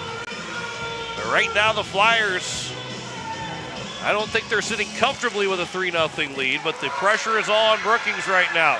Here it comes into the offensive zone. Forrester with a shot that goes offside the goal post. As she tried to go short side of Mariah Lincoln. 3:30 to go here in the second period. Comes out of the zone. Audrey Dahl that will pick it up. Emma Honor had the stick lifted by Maya Forrester, then lifted her stick to get the puck back. Maya Edmondson will send it from the red line in. Goes right to Rebecca Harris for the Flyers. That pass is tipped by Grendler, but it does come out of the zone. Scarlett Black up ahead for Honor, leaves it for Murray. Makes a move around, then trying to send it in front of the net back for Honor, who was looking the other way for the puck. And now it's Grendler that throws off the boards to herself.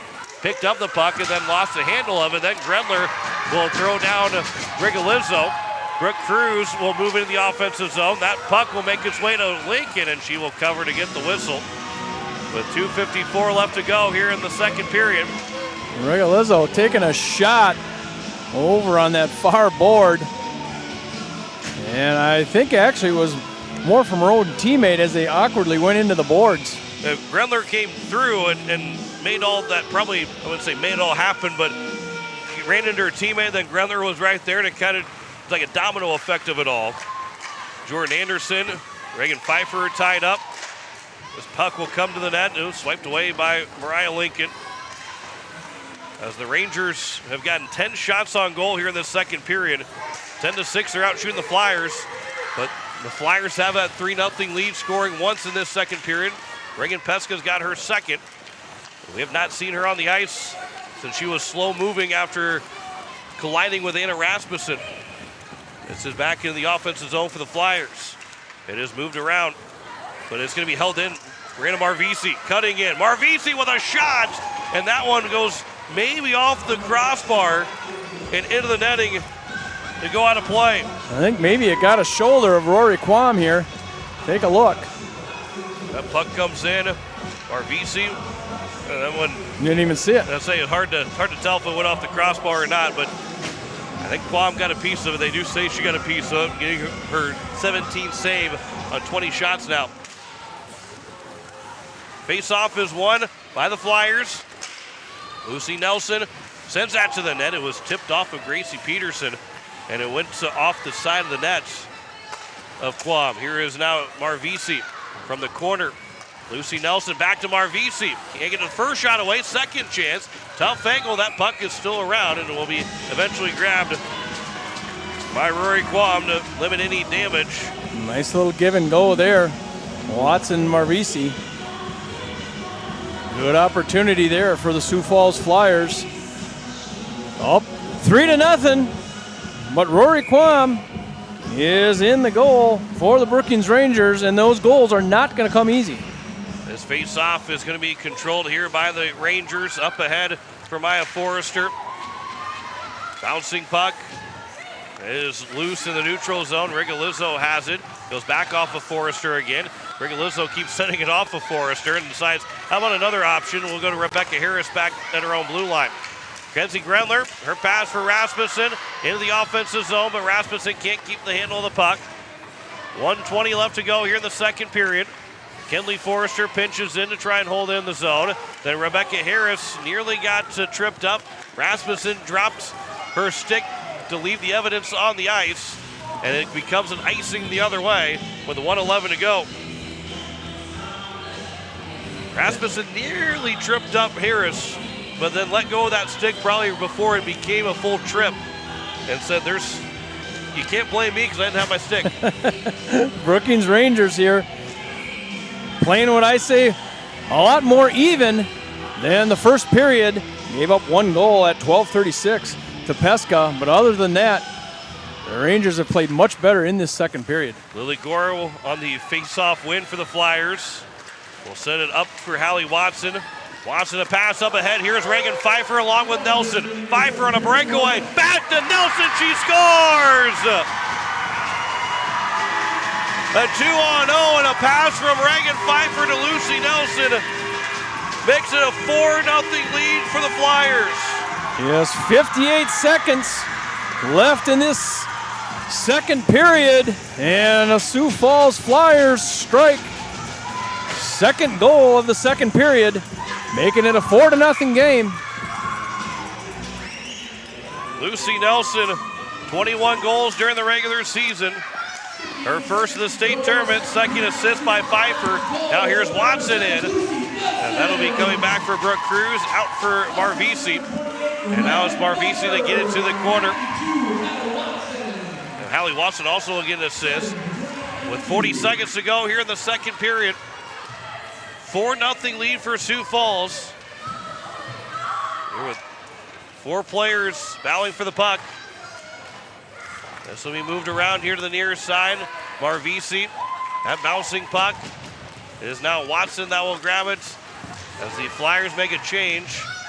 Well, for a second they're going to have too many on the ice, but they make that change. For 15 seconds to go, Marvisi trying to send it to the corner. Down to 10 seconds. It is flipped out of the zone. Jalissa Peterson, make that to Chloe Ziegeldorf trying to race after it.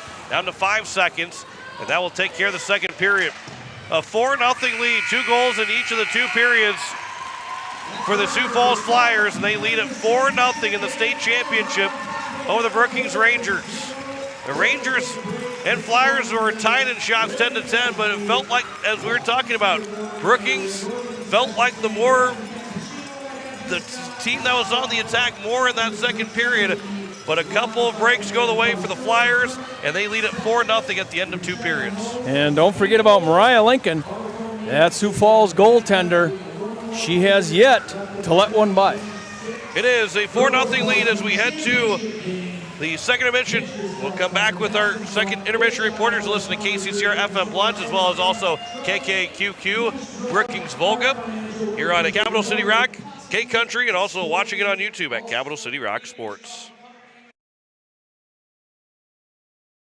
Back the long-standing rivalries, or is it seeing friends again and cheering on your favorite team? At First Dakota, we're here for it all. We appreciate the fans, the players, the coaches and officials, the concessions crew. The shared community experience is part of what makes life here great, and we're here for it. See you at the game. First Dakota National Bank, member FDIC. River Bottom Sanitation, your locally owned waste management company serving the Pierre and Fort Pierre communities. Contact River Bottom Sanitation for your residential and commercial pickups. Now River Bottom Sanitation is your source for all your roll-off needs. River Bottom Sanitation in Pier and Fort Pier.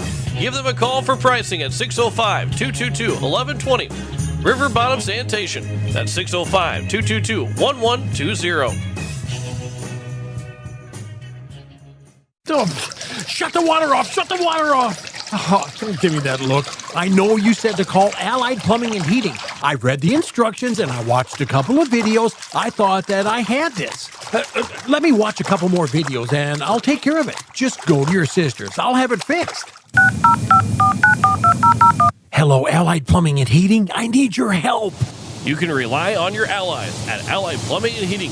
605-494-2001. Whether you're a pro contractor or a weekend warrior, your project deserves more than just a big box store. It deserves the local touch. At Bauman Lumber in Fort Pier, we've been helping build South Dakota since 1996. From foundation to finish work, we carry everything. Lumber, trusses, custom cabinets, and windows. With over 150 combined years of experience, our team doesn't just sell materials, we provide the expertise to get the job done right. Stop by Bauman Lumber on Sale Barn Road or visit us at baumanlumber.com. Bauman Lumber, your local partners in building a better home. Hi, it's Jason from Leisure Palace. Spring is closer than you think, and now's the time to plan your backyard upgrade before the rush hits. We have beautiful new patio furniture arriving daily, built for comfort and durability, along with stunning fire tables to keep your space cozy and warm. Also, make this the year you invest in relaxation and wellness with a new spa from Hot Springs, Caldera, or Free Flow Spas. And if you're ready to warm up and feel better right now, our saunas are in stock and ready to go. Proudly serving the entire state of South Dakota, and remember, we guarantee the lowest prices. Leisure Palace, pool, spa, and patio, creating your perfect escape. Hello, I'm Pastor Jeff Lathrop of Pier First United Methodist Church, and I'd like to invite you to join us in person for worship on Sunday mornings at 8:30 a.m. or 11 a.m. You can also join us on Facebook Live or on KCCR 1240 a.m. or 98.9 FM for our Sunday morning broadcast at 11 a.m. Come worship with us at First United Methodist Church, where you will find open hearts, open minds, and open doors. As we welcome you back, it is the end of the second period, a 4-0 lead for the Sioux Falls Flyers over the Brookings Rangers. John Winkler alongside Jim Lloyd, and Jenny Workus joins us here up in the booth for the final regulation intermission of the state tournament. Jenny, how's the tournament been going on? The tournament is going fantastic. We've had a great weekend. We have a great venue. It's just been some exciting hockey, and we're excited to finish it out here tonight. You are the executive director of South Dakota Hockey. Tell us what's going on. What's the news right now in South Dakota Hockey? Well, there's always lots of things going on in South Dakota hockey. So since this is the girls' varsity state tournament, let's talk about some girls' things today, okay? So girls probably has the biggest opportunity, honestly, for us to grow hockey. We can have more girls in every single one of our hockey associations. Some of them have lower level girls programs, not higher level girls programs. Some of them have, 14U, not varsity. We want all of them to have all levels of girls. So we kind of have that as one of our primary focuses right now. We're trying to work with our varsity coaches and some things like that to try to get more girls in the program. We have our development camp coming up for the girls and the boys. That's in Sioux Falls on the 24th to 26th of April. And we're excited to have the opportunity to have Haley Skarupa, who was a 2018 gold medal Olympian, coming as our camp lead. So we think that that's a great opportunity. We feel like that a lot of girls around the state will hopefully be excited about coming to that camp. That is the opportunity that they have to be evaluated against their peers. So the coaches will look at them and they will decide if there's, kids in each of the age groups that they can pass on to the Northern Plains District Camp, which is in May in Fargo.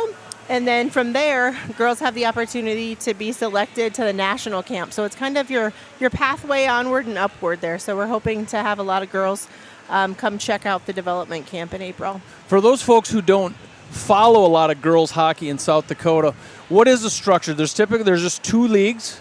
It's U14, and then a lot of those girls go right on to varsity hockey at this point. Yes.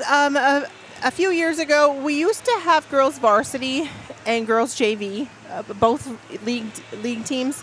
We don't have enough right now with the age groups that we have. So we have 14U girls, we have varsity girls, and there's not really enough to have JV and varsity. So the levels that fit our development the best right now are girls 14U and girls varsity. And then we do have some girls that are kind of, maybe stuck in the middle grounds there. So we do have play some JV games, some development games. And so we have non-league JV. So we have a handful of our hockey associations that have 14U JV and varsity. And this has been a focus of South Dakota hockey for a long time is girls hockey. What do the littles look like? Are the littles coming? Are there numbers? Yes. Are we doing what we're trying to do?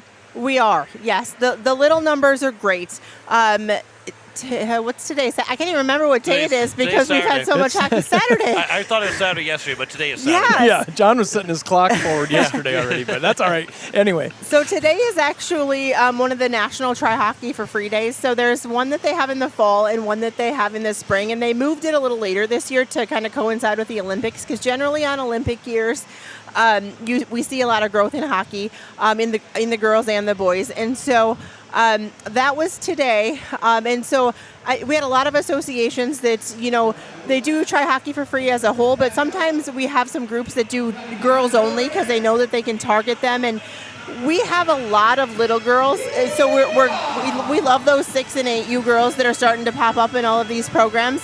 And so eventually, as long as we can keep them involved and engaged, we will be able to, kind of go back maybe to having a girls JV varsity league. That's our goal. We would like to have that within the next few years. So, that's why we have this committee put together where we're really focusing on, growing and developing at our younger age groups so we can actually get to where we want to be. I do want to put a shout out. USA Hockey sent out notification yesterday that we registered our 100,000th female participant. So we have 100,000 girls. Oh, wow. In USA Hockey. Well, that's fantastic. And when you talk about signing up and registering girls, you want the little ones. What age do you want those girls to sign up? If you have a girl out there, you're thinking about hockey, when do we need to be active as parents and get them signed up? It differs a little bit in some associations. Some of them have like the little mini mites, that's probably are 4 or 5 years old. I would say everyone pretty much has, 6, 7, 8, and up. But there's opportunities for all ages just to get, something a little bit, more of an organized program. Like I said, the mini mites and the mites, is kind of where it all starts. And honestly, at girls, if you're 11, 12, 13, and you just want to start hockey, it's not too late for you to do that. Yeah, we've seen some of those girls come along late in programs, and they do participate in varsity hockey at some point, and some of them do really well. Some of them do very well. I think that, don't quote me on this, but I know that a few years ago when we had the girls 14U Team South Dakota, it was the first year that Mariah Lincoln played hockey in Sioux Falls hockey. I think she might have been part of their house program before that, and maybe she had moved in, but she did not play travel hockey before like 3 years ago, I don't think. And so, look at her now. Somewhere along the line, she's picked it up. Yeah. So I'm going to give you a chance, Jenny. You have one of those little girls, a little granddaughter. Is there any plans to sign her up? So my little granddaughter, she's 2.5, and she absolutely loves hockey. Is she already registered, or does she have to wait a little bit? Oh, for USA Hockey, she's been registered since she was born. This is going to be her 3rd year that she has the USA Hockey number. Okay. When I pull registration reports, she is officially the youngest person on the report in South Dakota. I wonder, how did that happen? I wonder. Well, she has a sister now. Yes, I know She that. has a 3-month-old sister, so they're both going to have USA Hockey numbers this year. So you are going to watch a lot of girls hockey coming up. Yes, but also I need to be really honest that I signed her up in the fall for try hockey through the Figure Skating Club because they have a program that 2-year-olds can go learn to skate. Obviously, she wore hockey skates and her little pink helmet, but she is already on the ice and doing some skating. Yeah, so 2.5, 3 years old, that's pretty young, but it doesn't hurt to get them introduced to how those skates feel on your feet, the feel of the ice, that's actually not too young. No, the Learn to Skate program is like a 2.5 starting point is, when they let you start. In Watertown, they have, it's called Ice Explorers is like the first thing that you start. And I think that there was like 10 little kids in her class. And like there's been several classes since then because they do them like every few months. And I think I seen on Facebook that they had even more little kids in this class. So it's not too young. If they can stand up and put skates on, I would say do it. You can walk around your living room for a couple days so that they can actually learn to stand, and then just take them out, drop them off, and they'll teach them what they need to know. So South Dakota hockey for girls of all ages is alive and well, as you can tell by this state tournament. Yes, it's definitely alive and well. We have 10 of our 12 hockey associations that have girls 14U hockey, and we have 8 of them, obviously, only at this point that have girls varsity hockey, but we want to have, at some point, all 12 of them having all girls levels. So that's our goal. So right now, there's 2 more associations that are coming to girls hockey. They're just getting there. It's going to take a few years. Yeah, so we had Northern Hills just joined South Dakota hockey last year. Squirts is all they had last year, and they already came in with Pee-wees. They had Pee-wees this year, and so they will start to move up. It might be a little bit. They do have some girls, over there in their program, and I know that Rushmore's have invited them over to come skate with them because they're a little bit older than the levels that they have at Northern Hills. And then Brandon Valley is the other one, and they just got their new rink this year. Yep. So there's tons of growth options there in Brandon Valley, and so we hope to see them grow and have girls hockey here coming up soon, and some more participants in the rest of their divisions as well with that new arena. I've always said, if you like hockey or maybe don't even understand hockey, come to girls hockey. And as I've seen hockey at a much higher level, of course, than high school even, girls hockey is good hockey at any level you watch it. It really is. Girls hockey is great hockey, and I will tell you that if you come to one hockey game, it will not be your last one. You will be a fan for life. When my husband said he was not going to be a hockey guy, it took one hockey game, and he's now there all the time. It's a disease, and it's a good disease. It's one of the best ones you can have. It absolutely is. Hockey is definitely the best sport, and if you're listening, have kids, grandkids, neighbors, somebody that you think might want to try hockey, let them try. No matter what hockey association you can find, there's 12 of them in South Dakota. Call them up. They'll find you some gear. They'll find you some skates, and they'll let you try it for free. Well, Jenny Workus. I'll give you one more chance here before we let you go. There's a Hockey Hall of Fame induction ceremony coming up on Friday, April 17th. You want to talk about that real quick? Sure. This year we're inducting 6 members into the South Dakota Amateur Hockey Hall of Fame in April. It's on Friday, April 17th. We do that event at the Convention Center in Sioux Falls. If you want to head over to our website, which is sdaha.org, you can check out the information on who's being inducted. Grab a ticket, grab a table if you want to sponsor a table. All that information is on there, and we would love to see you at that event. We also will be awarding the senior scholarships and doing some awards recognition at that event as well. Well, Jenny, we appreciate you coming up here. That was perfect timing, right in time for the third period to get underway. Yeah. And guys, we appreciate you guys being the great, awesome media coverage personnel for the state tournament, and we so much look forward to seeing you again next weekend in Sioux Falls for the boys tournament. That's right. Jenny Workus, thank you for joining us. We can't wait to be there in Sioux Falls, but we got one period left to go, as it is the third period, and the Sioux Falls Flyers have a 4-0 lead as they come out on the ice right now. Brookings has to overcome a 4-goal deficit, Jim. And how do they overcome this 4-goal deficit in this third period? Well, I think you play kind of like you did in the second period. You gave up 2 goals, but you and I talked. I think they played a pretty good period. They really did. And, you get Rory Quam in between the nets, you always have a chance. You got to get some shots on goal, but the Brookings Rangers, I thought, played a pretty good second period. You got to keep it going. Well, both teams are on the ice. We are just about ready to go. As it is, Mariah Lincoln that will head back to the goal to our right. And we will be keeping an eye on Reagan Pesca, that leader, captain for Sioux Falls Flyers. She had a collision and did not come back onto the ice. And we'll see if she's going to make it back on. It looked like a lower leg issue. She was limping just a little bit and skating under her own power. But we'll see if she comes back. State championship, third period. We are just about set and are officially underway here to start this third period. Kinley Forrester will move it around over to the far side. It's going to be Kenzie Grendler that will move it in the offensive zone. Centering pass for Maya Forrester. 2 whacks at it, but can't get a shot away. Forrester, though, will pick it back up, sends to the net. Save made by Lincoln, and she is able to cover that up and keep that rebound from getting too far away from her. As that one all around Mariah Lincoln, and she was able to make the save on that shot by Maya Forrester.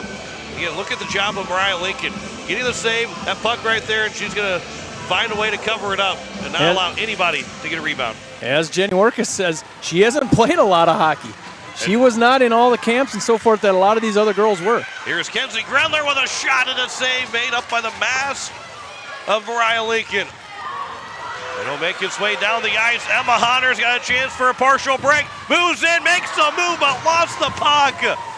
And beat Rory Quam. You don't see Quam biting on that first move. And now it's the other way, a 2-on-1. Kenzie Grendler, what a stick by Isabella Rigolizzo. Behind the net, Forrester trying to wrap it around. That puck is still behind the net, and it's picked up by Anna Rasmussen. Boy, oh boy, was that nearly a 5-0 game. Here is a shot by DeVries. It was blocked by Rigolizzo in front of the net. And we'll watch that replay here in just a moment on that missed opportunity from the Sioux Falls Flyers by Emma Hunter, who had a chance to make it a 5-0 game. Nelson goes up ahead off of Pfeiffer to Watson. Grace DeVries will get to it first. Actually, Watson got to it first. And we send here on the near side, Jalissa Peterson. That is blocked by Isabella Rigolizzo. She'll send it deep into the zone. Lucy Nelson back over for Rebecca Harris. This is out of the zone, though. Harris couldn't control it. This would be Jalissa Peterson back in the offensive zone for the Brookings Rangers. Peterson lost the puck. It is now Rebecca Harris coming to the near side for Reagan Pfeiffer. Sent to the net. Marvisi trying to keep Peterson from getting a clean look.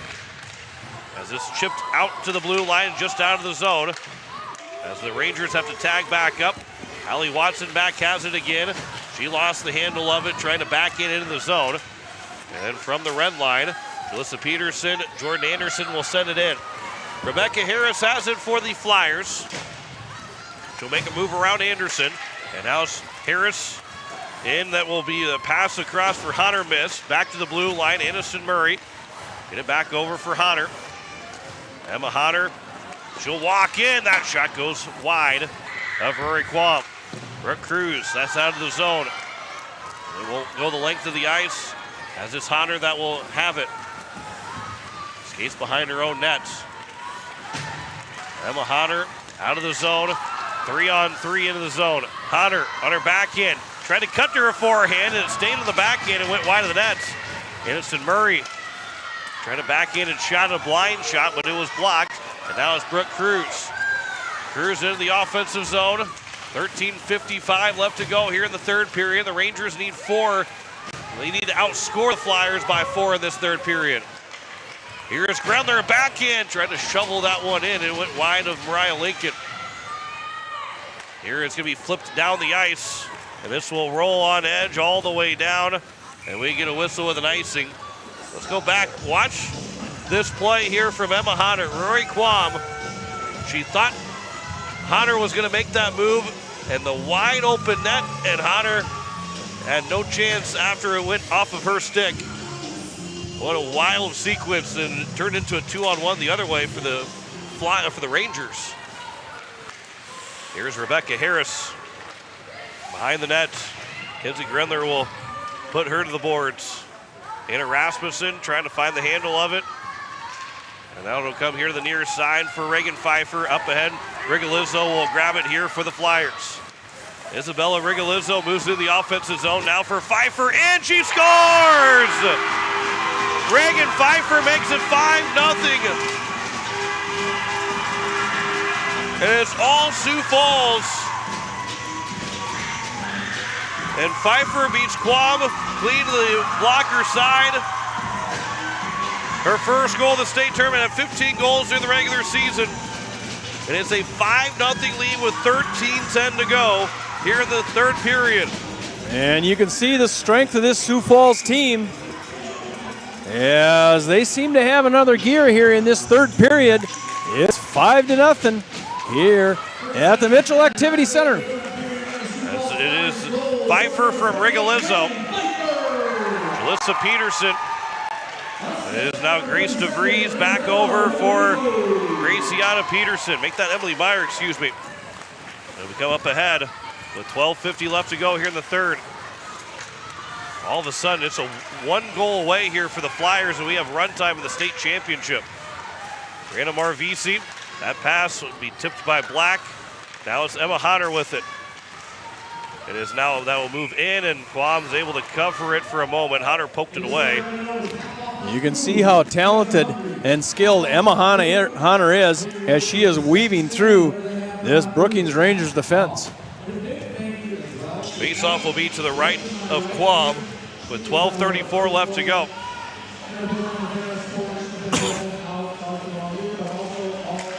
This faceoff is won here by the Sioux Falls Flyers. Just behind the net, Jordan Anderson here for Brooke Cruz. And Cruz will move it into the offensive zone, sends that one to the net, bouncing puck, rebound, and it's going to be caught by Mariah Lincoln. And a good save there for Mariah Lincoln as that bounced its way in. As we look at the replay here from Brooke Cruz's shot, and then the rebound came back to Cruz, and then she was able to catch it up near the shoulders. We haven't said her name in a while since the first period. Brooke Cruz having a nice state tournament. 12:10 left to go here in the third period. This will be up ahead here for Lucy Nelson. Nelson gets knocked to the ice. Play continues as it will be for Cruz again for the Rangers. We've had just one penalty in this hockey game. The Rangers have the only power play, but they failed to score on it.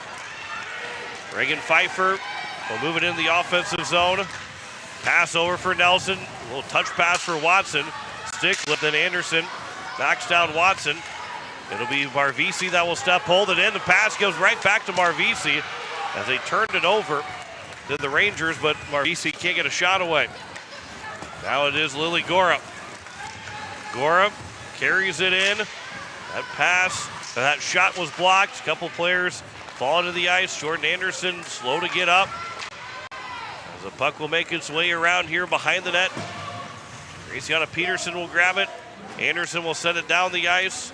Mariah Lincoln will let that one go for an icing. And we will get a whistle with 11:10 left here in the third period. 25 shots on goal for the Sioux Falls Flyers. And the Sioux Falls Flyers have a 5-0 lead as Pfeiffer from Rigolizzo at 13:10. This face-off will be won here for the Rangers. As it's behind the net and around it goes, Anna Rasmussen will pick it up. Rangers, that turned over, and now it's the pass for Scarlett Black. Can't find the handle to get a shot away. DeVries, Emma Hunter at the back check will grab it. Back in the offensive zone at the blue line. Good job by Murray to hold it in. Aniston Murray will send it behind the net. Black overskated the puck. By Forrester, kept Hunter from the puck. Lily Gora moves all the way down to hold in the zone. Make that Rebecca Harris. That is now Hunter. Trying to find the handle. Pass for Rigolizzo. Back to Aniston Murray. Square away. That shot and a save by Quam. And she'll get the whistle. And no rebound. As Quam will reset the mask. Get all the equipment back on. And John, we have not seen Reagan Pesca come back. I did get word, however, that she is still dressed in her gear, but we have not seen her back on the ice. As Quam is trying to get everything back together. She had her helmet off. I think she took her helmet back off again. 10:27 left to go here in the third period. Face-off will be to the left of Quam. This will be out to the blue line where it's going to be the top of the face-off circle, and Marvisi stepped up and her shot was blocked. This will come out of the zone and all the way down, and it will go, should go for an icing, and it just barely will. Jalissa Peterson needed a half second more and would have been able to stop that from being an icing. Another offensive zone face-off here for the Sioux Falls Flyers. By the way, we've got a South Dakota Hockey Player of the Game coming up afterward. And even though Reagan Pesca hasn't played since midway point of the second period with her 2 goals, she's got a shot to be that South Dakota Hockey Player of the Game. And those were the 2 goals that got the momentum in the right direction for the Sioux Falls Flyers. The first goal of the game, and then the first goal of the second period that made it 3-0. Lily Gora now here for Lucy Nelson. Nelson's pass goes to the corner, picked up by Lily Knutson, and then that will hit Knutson up high. Knutson will knock it down. That shot, that will go into the netting. That one was an odd play that almost worked for Sioux Falls. Took her a while to get it out of her uniform. It was like almost up, caught with the shoulder pads and skated to an open area, yeah, shook it out and took a shot. Took a shot, and she didn't do anything wrong. She was trying to get it out the whole time. Puck eventually fell out when she's wide open. Everybody else was looking to see where the puck was at. There's a shot off the face-off by Murray that goes wide. Under 10 to go here in the third period. The Rangers need 5 straights at this point to try and get back in this game. There's a shot wide. That one came from Charlie Weerspan. And at the blue line, now it's going to be Scarlett Black. That will move it all the way around the boards. Over the far side. From the corner, Kinley Forrester battling for that puck. It will come free. Aniston Murray moves in. That shot is blocked. That one by Graciana Peterson. From the corner is picked up by Jordan Anderson. Off the boards, not out of the zone. Murray can't find the handle of it. Forrester now will send it back. And it's out of the zone for Rebecca Harris. Harris across. Jordan Anderson will pick it up. Anderson will turn. It's up ahead for Ziegeldorf. Chloe Ziegeldorf into the offensive zone. 8:40 left to go here in the third period. It is a 5-0 lead for the Flyers here in the state championship. Rebecca Harris across over for Lucy Nelson. She'll make a move around it. Nelson in with a shot, and that one went wide of Quam. Nelson again with it. That pass, or that shot, and a save made by Quam. Rebound was turned aside. It'll be back behind the net. And round it goes off the glass to the blue line. Rigolizzo holds it in the zone. Allie Watson from the corner. Moving it around here to the near side corner boards. Reagan Pfeiffer. There is 4 players battling for that puck. It'll be Anderson, DeVries for the Rangers, Pfeiffer, and someone for Sioux Falls that's tucked in there behind DeVries. Barely see the jersey. Now it's Allie Watson that was in the corner. Marvisi sends it right back to where that corner battle was at. Watson a pass over. It is now Hunter. Back across over. Marvisi with a shot, and that's caught by Rory Quam, and we get a whistle with 7:39 left to go here in this third period. You see the patience of Sioux Falls, moving the puck around and being very patient when and where you take a shot. This face-off will be to the left of Quam. It is won by the Flyers. Kenzie Grendler comes away with it, though, for the Rangers. It'll be up ahead, and just barely out of the zone by Rasmussen. Now Grendler will pick it up and race in the offensive zone. Grendler trying to toe drag move, but it was knocked away by Rebecca Harris. Here is Harris, lost the puck, and now it's Grendler. Pass over for Forrester, who will get to the corner. Rasmussen has it. She'll try and make a move around. And now Rasmussen from the near side boards. Back of the blue line. That shot got through, and a save made by Mariah Lincoln. As that is the 6 shots of this third period by Brookings. It was 13-3 in shots in the first period in favor of Sioux Falls. It was 10-10 in the second, now it's 6-6 in the third. But the Rangers can't find a way to get past Mariah Lincoln. 7 minutes to go in the third period.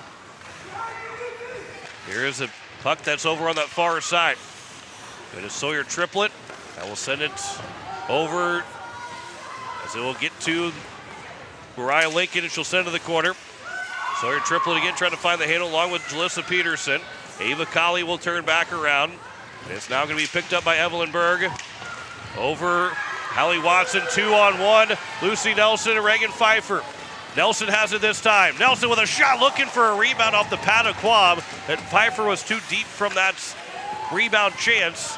And it'll be sent into the Brookings bench. We get a whistle with 6:22 left to go. That was the reverse of what had happened right before in that second period when it was 2-on-1. It was basically a 2-on-0. And Pfeiffer was able to feed Nelson. That time Nelson was trying to feed Pfeiffer off the pads of Rory Quam. Lucy Nelson is deceivingly fast. We know she has speed, but when she's going after the puck, it looks easier than some of the other players. She's deceivingly fast. Face-off will be won here by Anderson Murray. As Brianna Marvisi, with 6:15 left to go here in the third period, will pick things up. The puck will be moved along. And that pass will be moved over. Charlie Weerspan will grab it. And now Weerspan moves it into the offensive zone, gets it around Kinley Forrester. That shot, and somehow Quam made the save. Weerspan goes flying into the boards. Talk about a flyer that has some speed. Charlie Weerspan. Yeah, she beat everybody. I'm not sure how Quam was able to make this save right off the pad. Might have went off the back of Quam as well. Face-off will be to the right of Quam. Weerspan stayed on the ice. 5:58 left to go here in the third period. This is out of the zone. Maya Forrester, 2-on-1 here for the Rangers. Forrester with Rasmussen. Can't get a shot free because a good defensive play from Rebecca Harris. As we get down to the final 5.5 minutes of this third period, that shot is blocked and sent down the ice. Will go far enough for an icing? It will not. Emma Hunter almost won the race to the puck in front of Peterson. Now here's Pfeiffer at the blue line as she goes down, and then Forrester trips over her. And then it will be Kinsey Grendler that will be picking it up, and that pass now is Lucy Nelson in alone. Nelson, a shot and a save again by Quam. Back out for Lily Gora. That shot will go wide, and then off to the side of the net to the corner. It is going to be for Kenzie Grendler out of the zone. Rasmussen can't find the handle of it. Pfeiffer will pick it back up. And here comes Reagan Pfeiffer in. That shot, that goes wide of Quam. Nelson got to the corner. Kinley Forrester around. Brianna Marvisi couldn't find the handle of it. It's now Jalissa Peterson. Jalissa Peterson sends it around the boards, but the only one there is Pfeiffer. That pass, he tried to go up ahead to Watson. It was intercepted by Kinley Forrester. Then it'll be sent here to the near side. 4.5 minutes to go here in the third period. The Flyers lead at 5-0. Will this be an icing, or is this going to be a penalty coming up against Brookings? Well, it was just going to be icing, but having to get to it was Maya Edmonds since there is no icing. And it will be down here for Rebecca Harris. Charlie Weerspan trying to pick up some speed, trying to move around 3 different Ranger players. Andrea Dahl was able to find the way to knock the puck free. Harris nearly lost it to Triplett, and now it's Murray that will send it around. Here is Weerspan back for Murray. That one for Scarlett Black, got a shot and then was kicked away by the toe of Quam. How about that for a blind pass to Scarlett Black? She's skating along and it went between her legs. All of a sudden it was on her stick. Face-off will be to the right of Quam. By the way, here with 3:48 to go, when this game is done, we will play the close of our broadcast. We'll go back to regular programming on the radio on Capital City Rock. We'll leave it up to K-Country if they want to stay with us or not. But we'll have the closing ceremonies of with the trophy presentation just on YouTube only. We'll go back to regular programming after the close is done, after the game is over on Capital City Rock, but we'll keep it here on Capital City Rock Sports on YouTube. So don't go anywhere just because you start hearing that you've been listening to the state tournament and hearing our news director, Zach Nelson, start talking. We're going to stay with it until we have their interviews done and the trophies have been given out. Lily Gora will pick it up. It'll be coming here up the boards. Lucy Nelson will have it. And now the pass will come over for Chloe Ziegeldorf. That one will go off of Mariah Lincoln with 3 minutes to go here in the third period. It is now going to be Gora that will have it. She'll turn back around. Under 3 minutes to go. The Flyers up 5-0. 2 goals in the first, 2 in the second, and now 1 here in the third. Nelson will get around. She'll try to move in. Cuts free. That shot at Quam will make a big save. And flashes the leather on top of it. And it is a big save. Let's look at the replay here from Rory Quam making that save, and a little bit of showtime too from Quam. Flash that leather around. Rory Quam has been, she was the first team All-State, the only non-Sioux Falls player to be first team All-State this year. And this will be out in front. Quam trying to cover it up, and she does, with 2:32 to go. And if you know Rory Quam, she can be animated at times. She's a good interview. Yeah, she has been with the Rangers and doing a nice job for a long time is Rory Quam. This will be here on the near side. It'll be moved up to the blue line. Maya Forrester will send it across over for Rasmussen. And Rasmussen will carry it into the offensive zone. Rangers trying to get 1 here in this game. And this will be moved along. Lily Knutson out of the zone. Grace DeVries. DeVries on the back end. It'll be Weerspan that lost the handle of the puck. And now it's back again up ahead for Hodder. Maya Forrester sends it over. Now it's going to be Marvisi. That pass will go across to Vries. That's going to be intercepted first by Weerspan, but it does come out of the zone. Maya Forrester up in the air, trying to reach back to grab it. Addison Murray will pick it up with 1:40 to go here in the third period. Scarlett Black will have it here for the Flyers. Black waiting with it. Pass across. Weerspan back to Black for a one-timer. That puck is loose in the slot, and it will be covered up by Quam.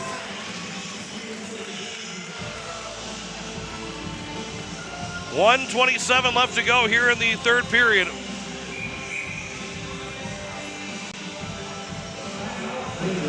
And Brookings Rangers will take a timeout with 1:27 remaining here in this third period. South Dakota Hockey player of the game will be announced after this one, as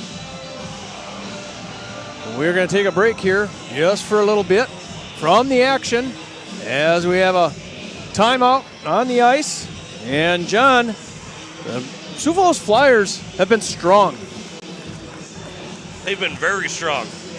They have been very, very strong to not give up a goal. They outscored Sioux Center and Watertown 16-0 through 2 games, and now it's 21-0 through the near 3 complete games with 1:27 left to go for Brookings to try and get 1 past the Sioux Falls goalies. Not giving up a goal in this tournament. We saw Marissa Reddy and then Mariah Lincoln has done the other 2 games. And you see the depth, you see the skill, you see the strength of this Sioux Falls team. 1:27 left in this one, and there will be a state champion crowned here in South Dakota at South Dakota Girls Hockey. We talked to Jenny Workus, and she assures us that girls hockey in South Dakota is alive and well. And with the crowd that we had here tonight and all weekend, you can tell how alive and well girls hockey is, as Graciana Peterson here with 1:15 left to go. Maya Forrester from the corner, battle for the puck. I have forced her in the mix down there, and I guess I don't blame her. She has been pushed around tonight. She's had kind of a rough go of it, very physical. And Rasmussen has it now here for the Brookings Rangers. So then lost it off of her stick. Jalissa Peterson will send to the corner. 45 to go here in the third period. The Flyers lost once all season to this Brookings Rangers team. But here in this state tournament, they were undeniably the best team throughout all 3 days. This will be a trip coming up against the Flyers. So we will get a penalty coming up with 27.3 to go. Second penalty of this entire game, both on the Flyers. As a trip against Hodder. 27.3 to go. So we will go to a Pelican Power Sports power play for 27 seconds. Ryan Lincoln has made 20 saves on 20 shots. And we'll see if the Flyers find their way to a third shutout in 3 games. This faceoff is won. Hallie Watson will send it down the ice. 20 seconds left to go. Marie Quam will play it back behind the nets. Watson will pick it up. 15 seconds remaining. The Flyers had run time in 2 of their 3 games. 20 wins in the regular season. Sent down the ice with 5 seconds to go. For the second straight year, the Sioux Falls Flyers will win the state championship with no goal on the final seconds. But it's going to be a no goal. It's a state championship. It was a nice looking goal for the Sioux Falls Flyers. But does not count. And they celebrate in the corner. Reagan Pesca, who seemingly injured in that second period. As you can see them celebrating on YouTube at Capital City Rock Sports. A 5-0 shutout win.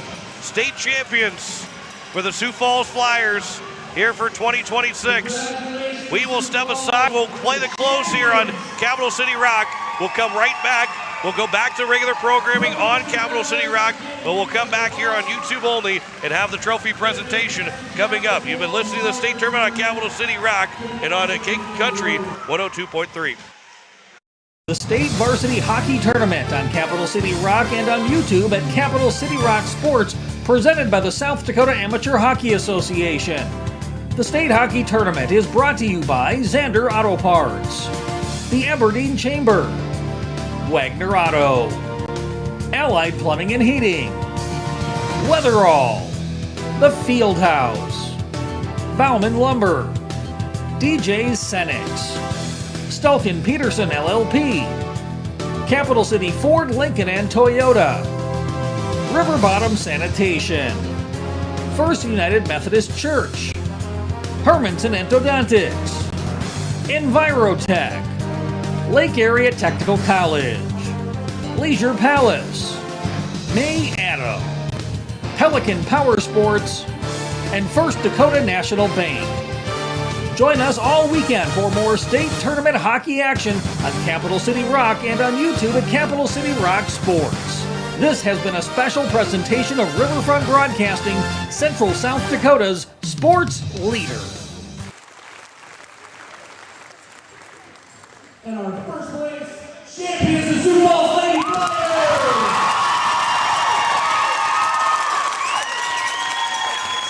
Everyone gets to know her in the name of all of number 3, Lily Gora.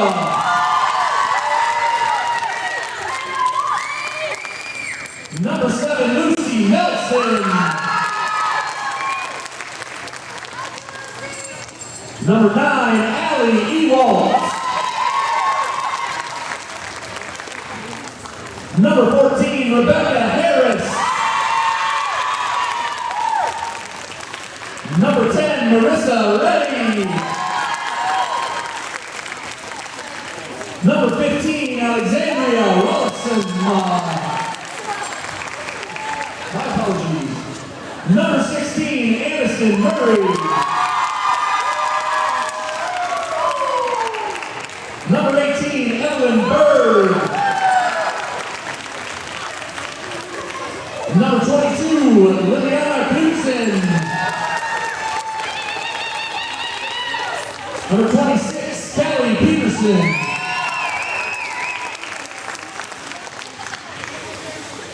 Number 27, Neely Meyer. Number 28, Reagan Pfeiffer.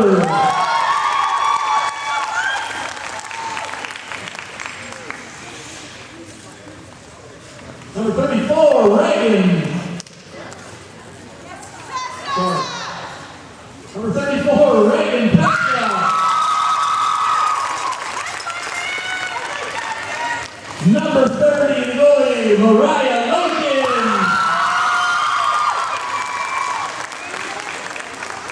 Number 37, Isabella Wigalizo. Number 55, Brianna Marici. Number 61, Scarlett Black. Number 73, Emma Hunter.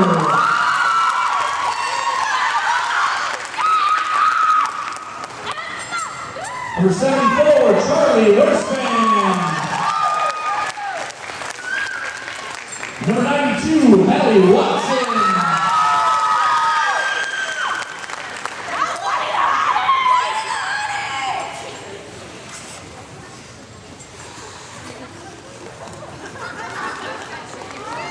Number 29, Lauren Hansen. Number 2, Alyssa Bearhaven. Number 11, Annabelle Birdall.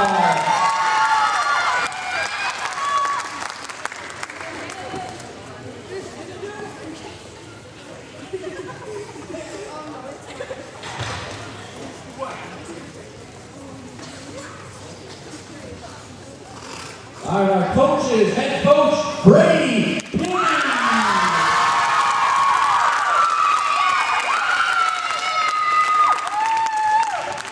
Assistant coach Kiana Kittleson. Assistant coach Ryan Nelson. And assistant coach Wayne Pesca.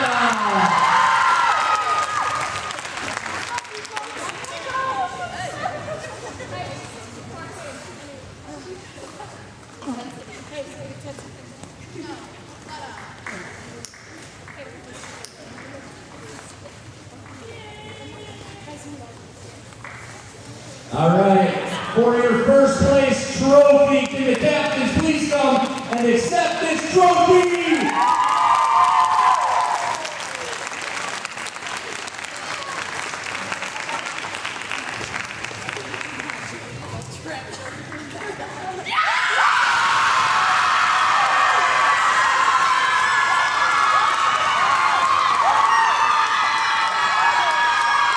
Congratulations, Sioux Falls Lady Flyers! We have 2 South Dakota Amateur Hockey Association players of the game. First player of the game, number 34, Reagan Costa!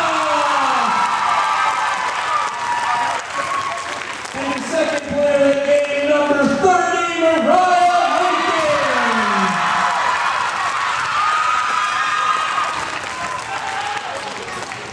Congratulations, girls, if you guys can come down here for the interview. Brookings is gone. Fans, when this is over, they will take professional pictures out here, and then you guys can come to the ice as soon as that's done.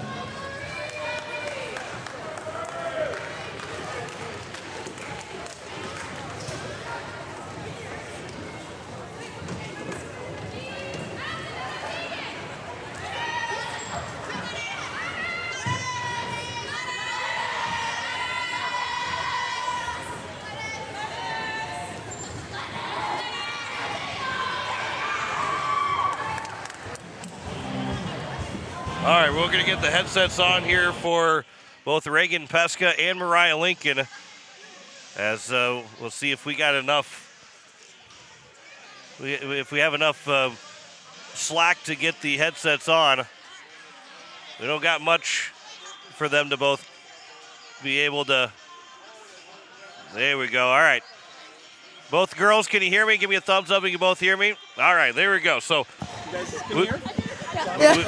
we got Reagan Pesca and Mariah Lincoln. I'm going to start with Reagan, who had 2 goals in the state championship game. You got the first goal just 26 seconds in the game. Were you guys planning to score that early?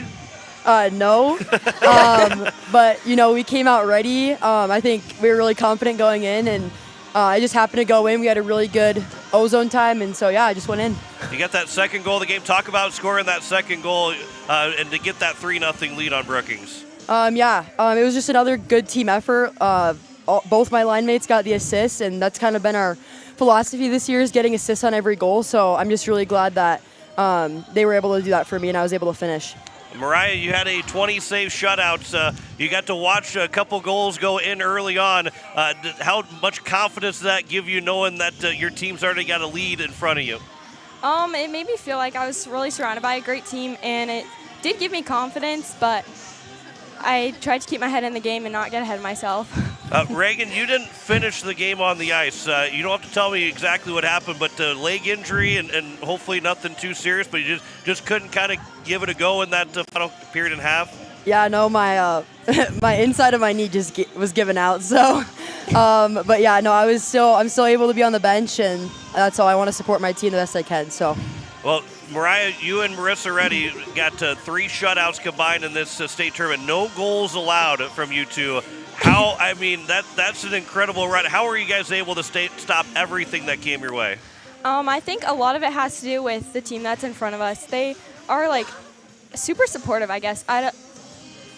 They're super good at making the shots come from places that I can stop them easily. I don't know if that makes sense or not. That makes perfect sense. Okay.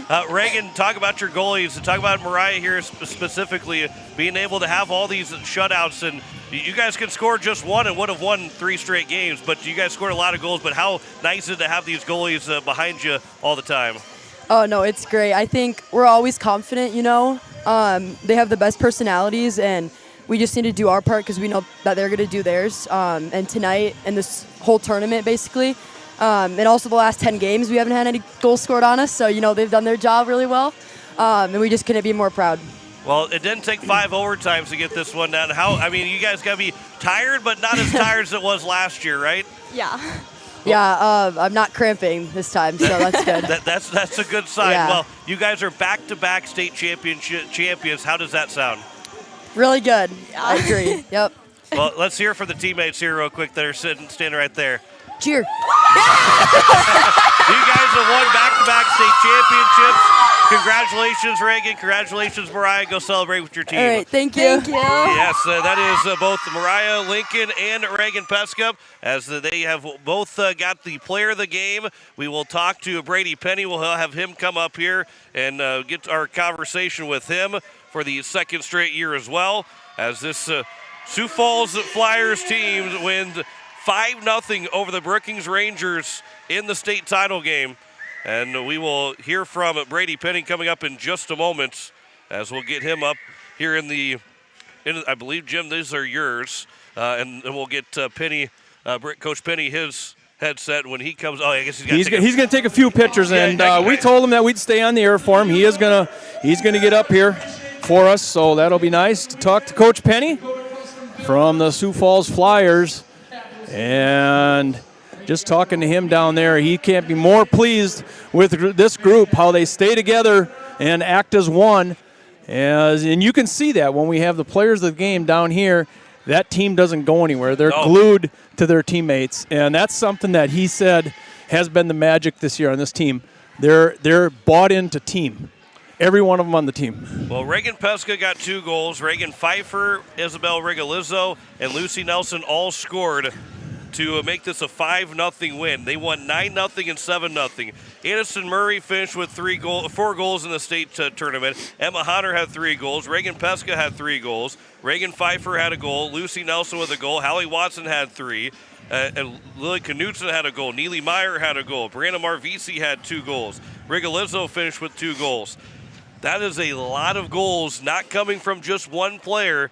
I mean, that was, 7 different players on the forward side, and then you end up with two different defensemen that scored a goal. As Coach Penny joining us now here up in the Crow's Nest. Coach, congratulations on a second straight state championship.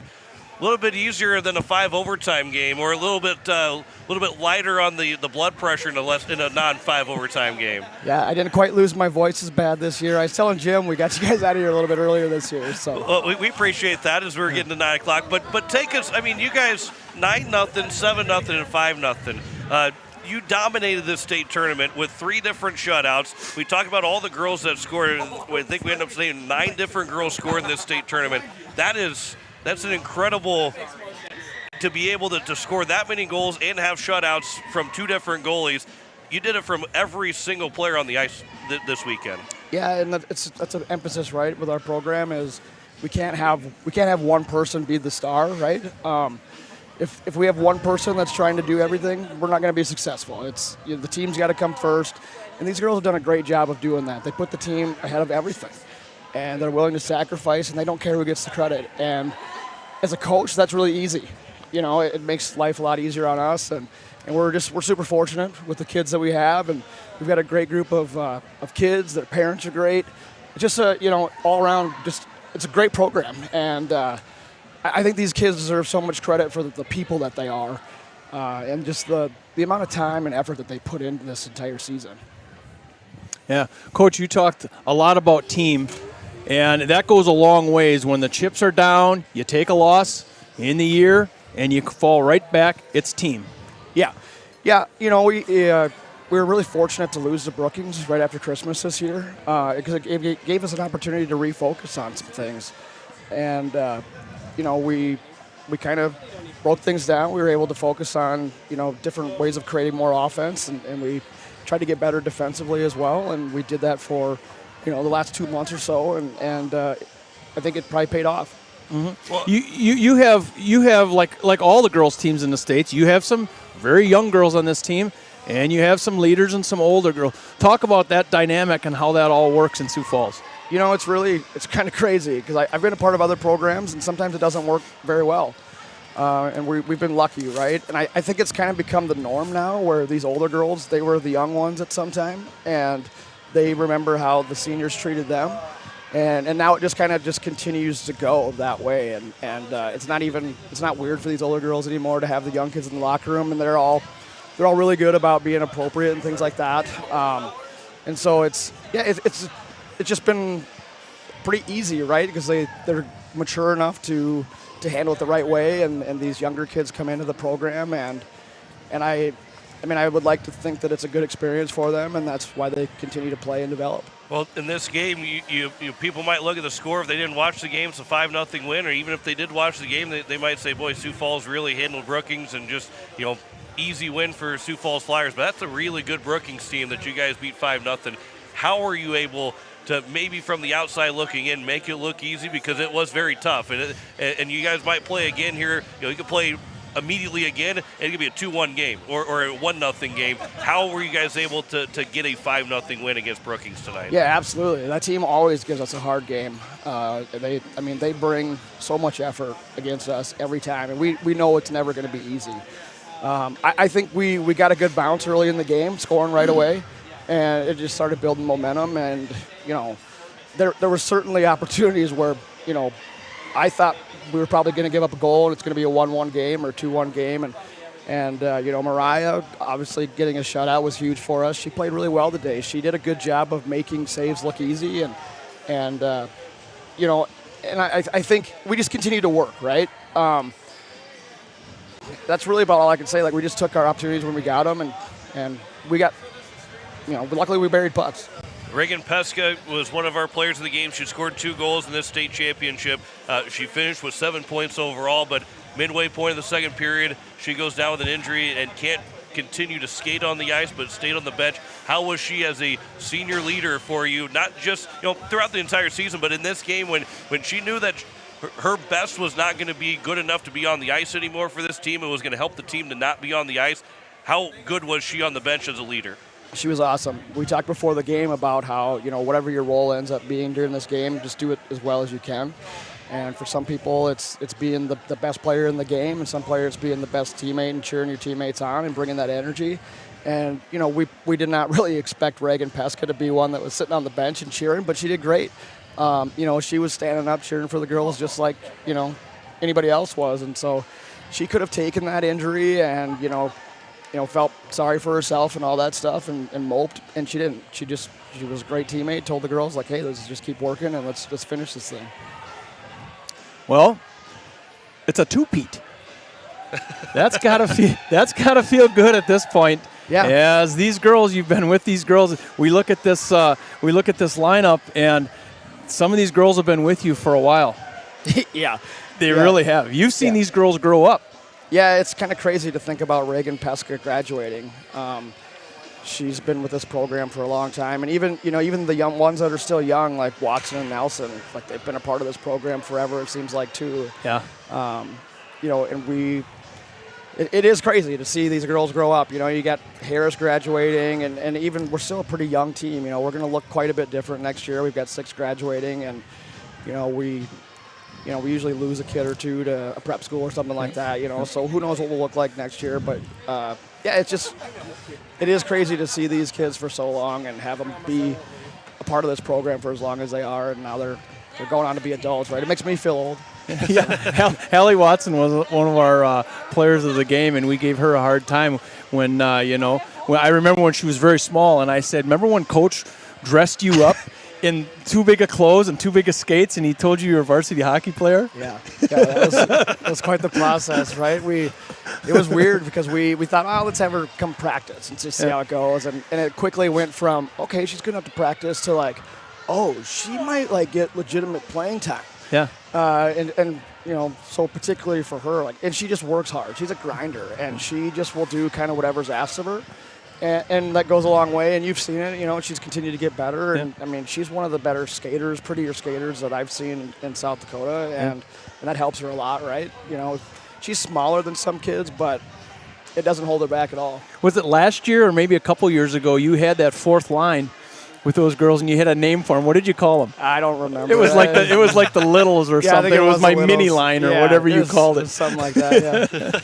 Well, Coach, we'll let you get back to celebrate with your team. We appreciate the time. I appreciate all the extra info that you gave me before the Capitals and Flyers games and going into this state tournament as well. It's fun to watch this team, and as much as I am a Capitals fan, and I hate to see the Sioux Falls do so well here in this state tournament, in which the Capitals could be in this spot.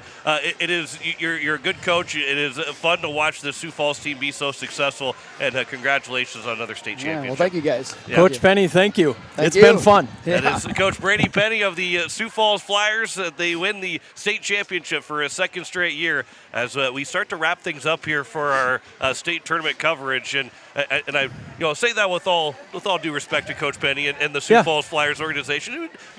As a fan of any other association, you want to see your team in there, right? And it just maybe it doesn't necessarily irk me at all, but by any means, but it is for as good of a coach as he is, he's a very good human being too. And, he is. And that's what makes it so hard to be mad at another association winning, is when you got a coach like that, and some of the players that we've been able to talk to, and how good those girls have been. All 12 girls we talked to all weekend.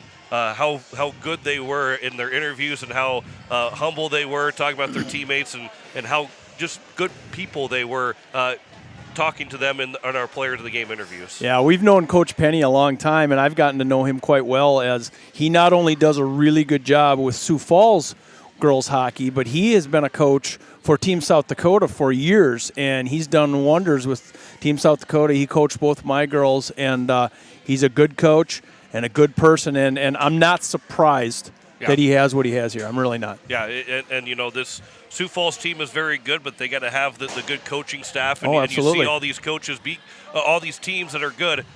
They have to have a good coach. Yep. And you've seen that from these championship game, the third place game, all the way through. You have to have a good coach to be able to get the most out of these girls as well. And that's what Coach Penny has done with the Sioux Falls team now being back-to-back state champions. And he'll go back to celebrate it. So you see him walking back to the group and being able to celebrate that state championship here this weekend for the Sioux Falls Flyers as they win at 5-0 over the Brookings Rangers to win the state title. So I think, John, we talk about Coach Penny. He was also the coach of the year in South Dakota hockey. Oh yeah, coach of the year. Coach of the year. So congratulations to him. Maybe we should have talked to him a little bit about that. But he's pretty humble. You know, he takes his wins, he takes his losses, and Coach Penny does a good job for South Dakota girls hockey in general. He has certainly done a nice job with this Sioux Falls Flyers program. So, well, that's a wrap, John. We've done 11 games this weekend here at the Mitchell Activity Center, and what a good tournament it's been. The folks in Mitchell have really taken care of us. We say thank you to all of them and all the folks up here in the booth. It's been a fun tournament. It seems like we just got here, and all of a sudden 11 games later, we're ready to pack it up. It sure does go fast, but what a tournament we had. Yeah. Watching every game, every shift, every play, all these teams, and we said it early on in the weekend that we have the best seat in the house when it comes to South Dakota hockey and state tournaments. It doesn't really get any better than that, but we're not done yet. Nope. One more weekend to go. Coming up on Thursday in Sioux Falls. We'll be there for the boys state tournaments between, first starting with Owyhee and Yankton, the first matchup at 12 o'clock, the 3 versus 6 seed. And then we'll have 4 games Thursday, another 4 games Friday, and just like we did today, another 3 games next Saturday. And it will be another fantastic weekend of hockey coming up in Sioux Falls next Thursday. It's the same type of bracket, of course, 11 games. And a little different with the boys programs because there's 12 associations and 8 are going to the tournament. So there are some that didn't get to the tournament, but we will have those top 8 teams in that tournament in Sioux Falls next weekend starting on Thursday. Well, we appreciate you joining us throughout this entire weekend. Looking forward to having one more weekend of state hockey coming up, which will be next Thursday, this coming Thursday in Sioux Falls, between Owyhee and Yankton to get us started. The 3-6 matchup in the first game of the state tournament. Jim Lloyd will join me once again for all 11 games, and I can't wait to bring it to you for another weekend. But the Sioux Falls Flyers will win the state championship, a 5-0 win over the Brookings Rangers, as they are back-to-back state champions. After beating Brookings last year in 5 overtimes, they get a 5-0 win in this state title game against the Brookings Rangers. I want to say thanks to all the help that we had. Thanks to the K-Country crew that took our feed and was able to put down the radio Thursday, Friday, and Saturday for the Brookings games. Thanks to Wanda, Sydney, Emma, all that have been back at the station, for Abby, for John, as well as also for Jess that we ran the camera for us this weekend. We're looking forward to another weekend in Sioux Falls next Thursday. But for Jim Lloyd, John Winkler, signing off from Mitchell, a 5-0 state championship win for Sioux Falls over Brookings, as we say good night from Mitchell.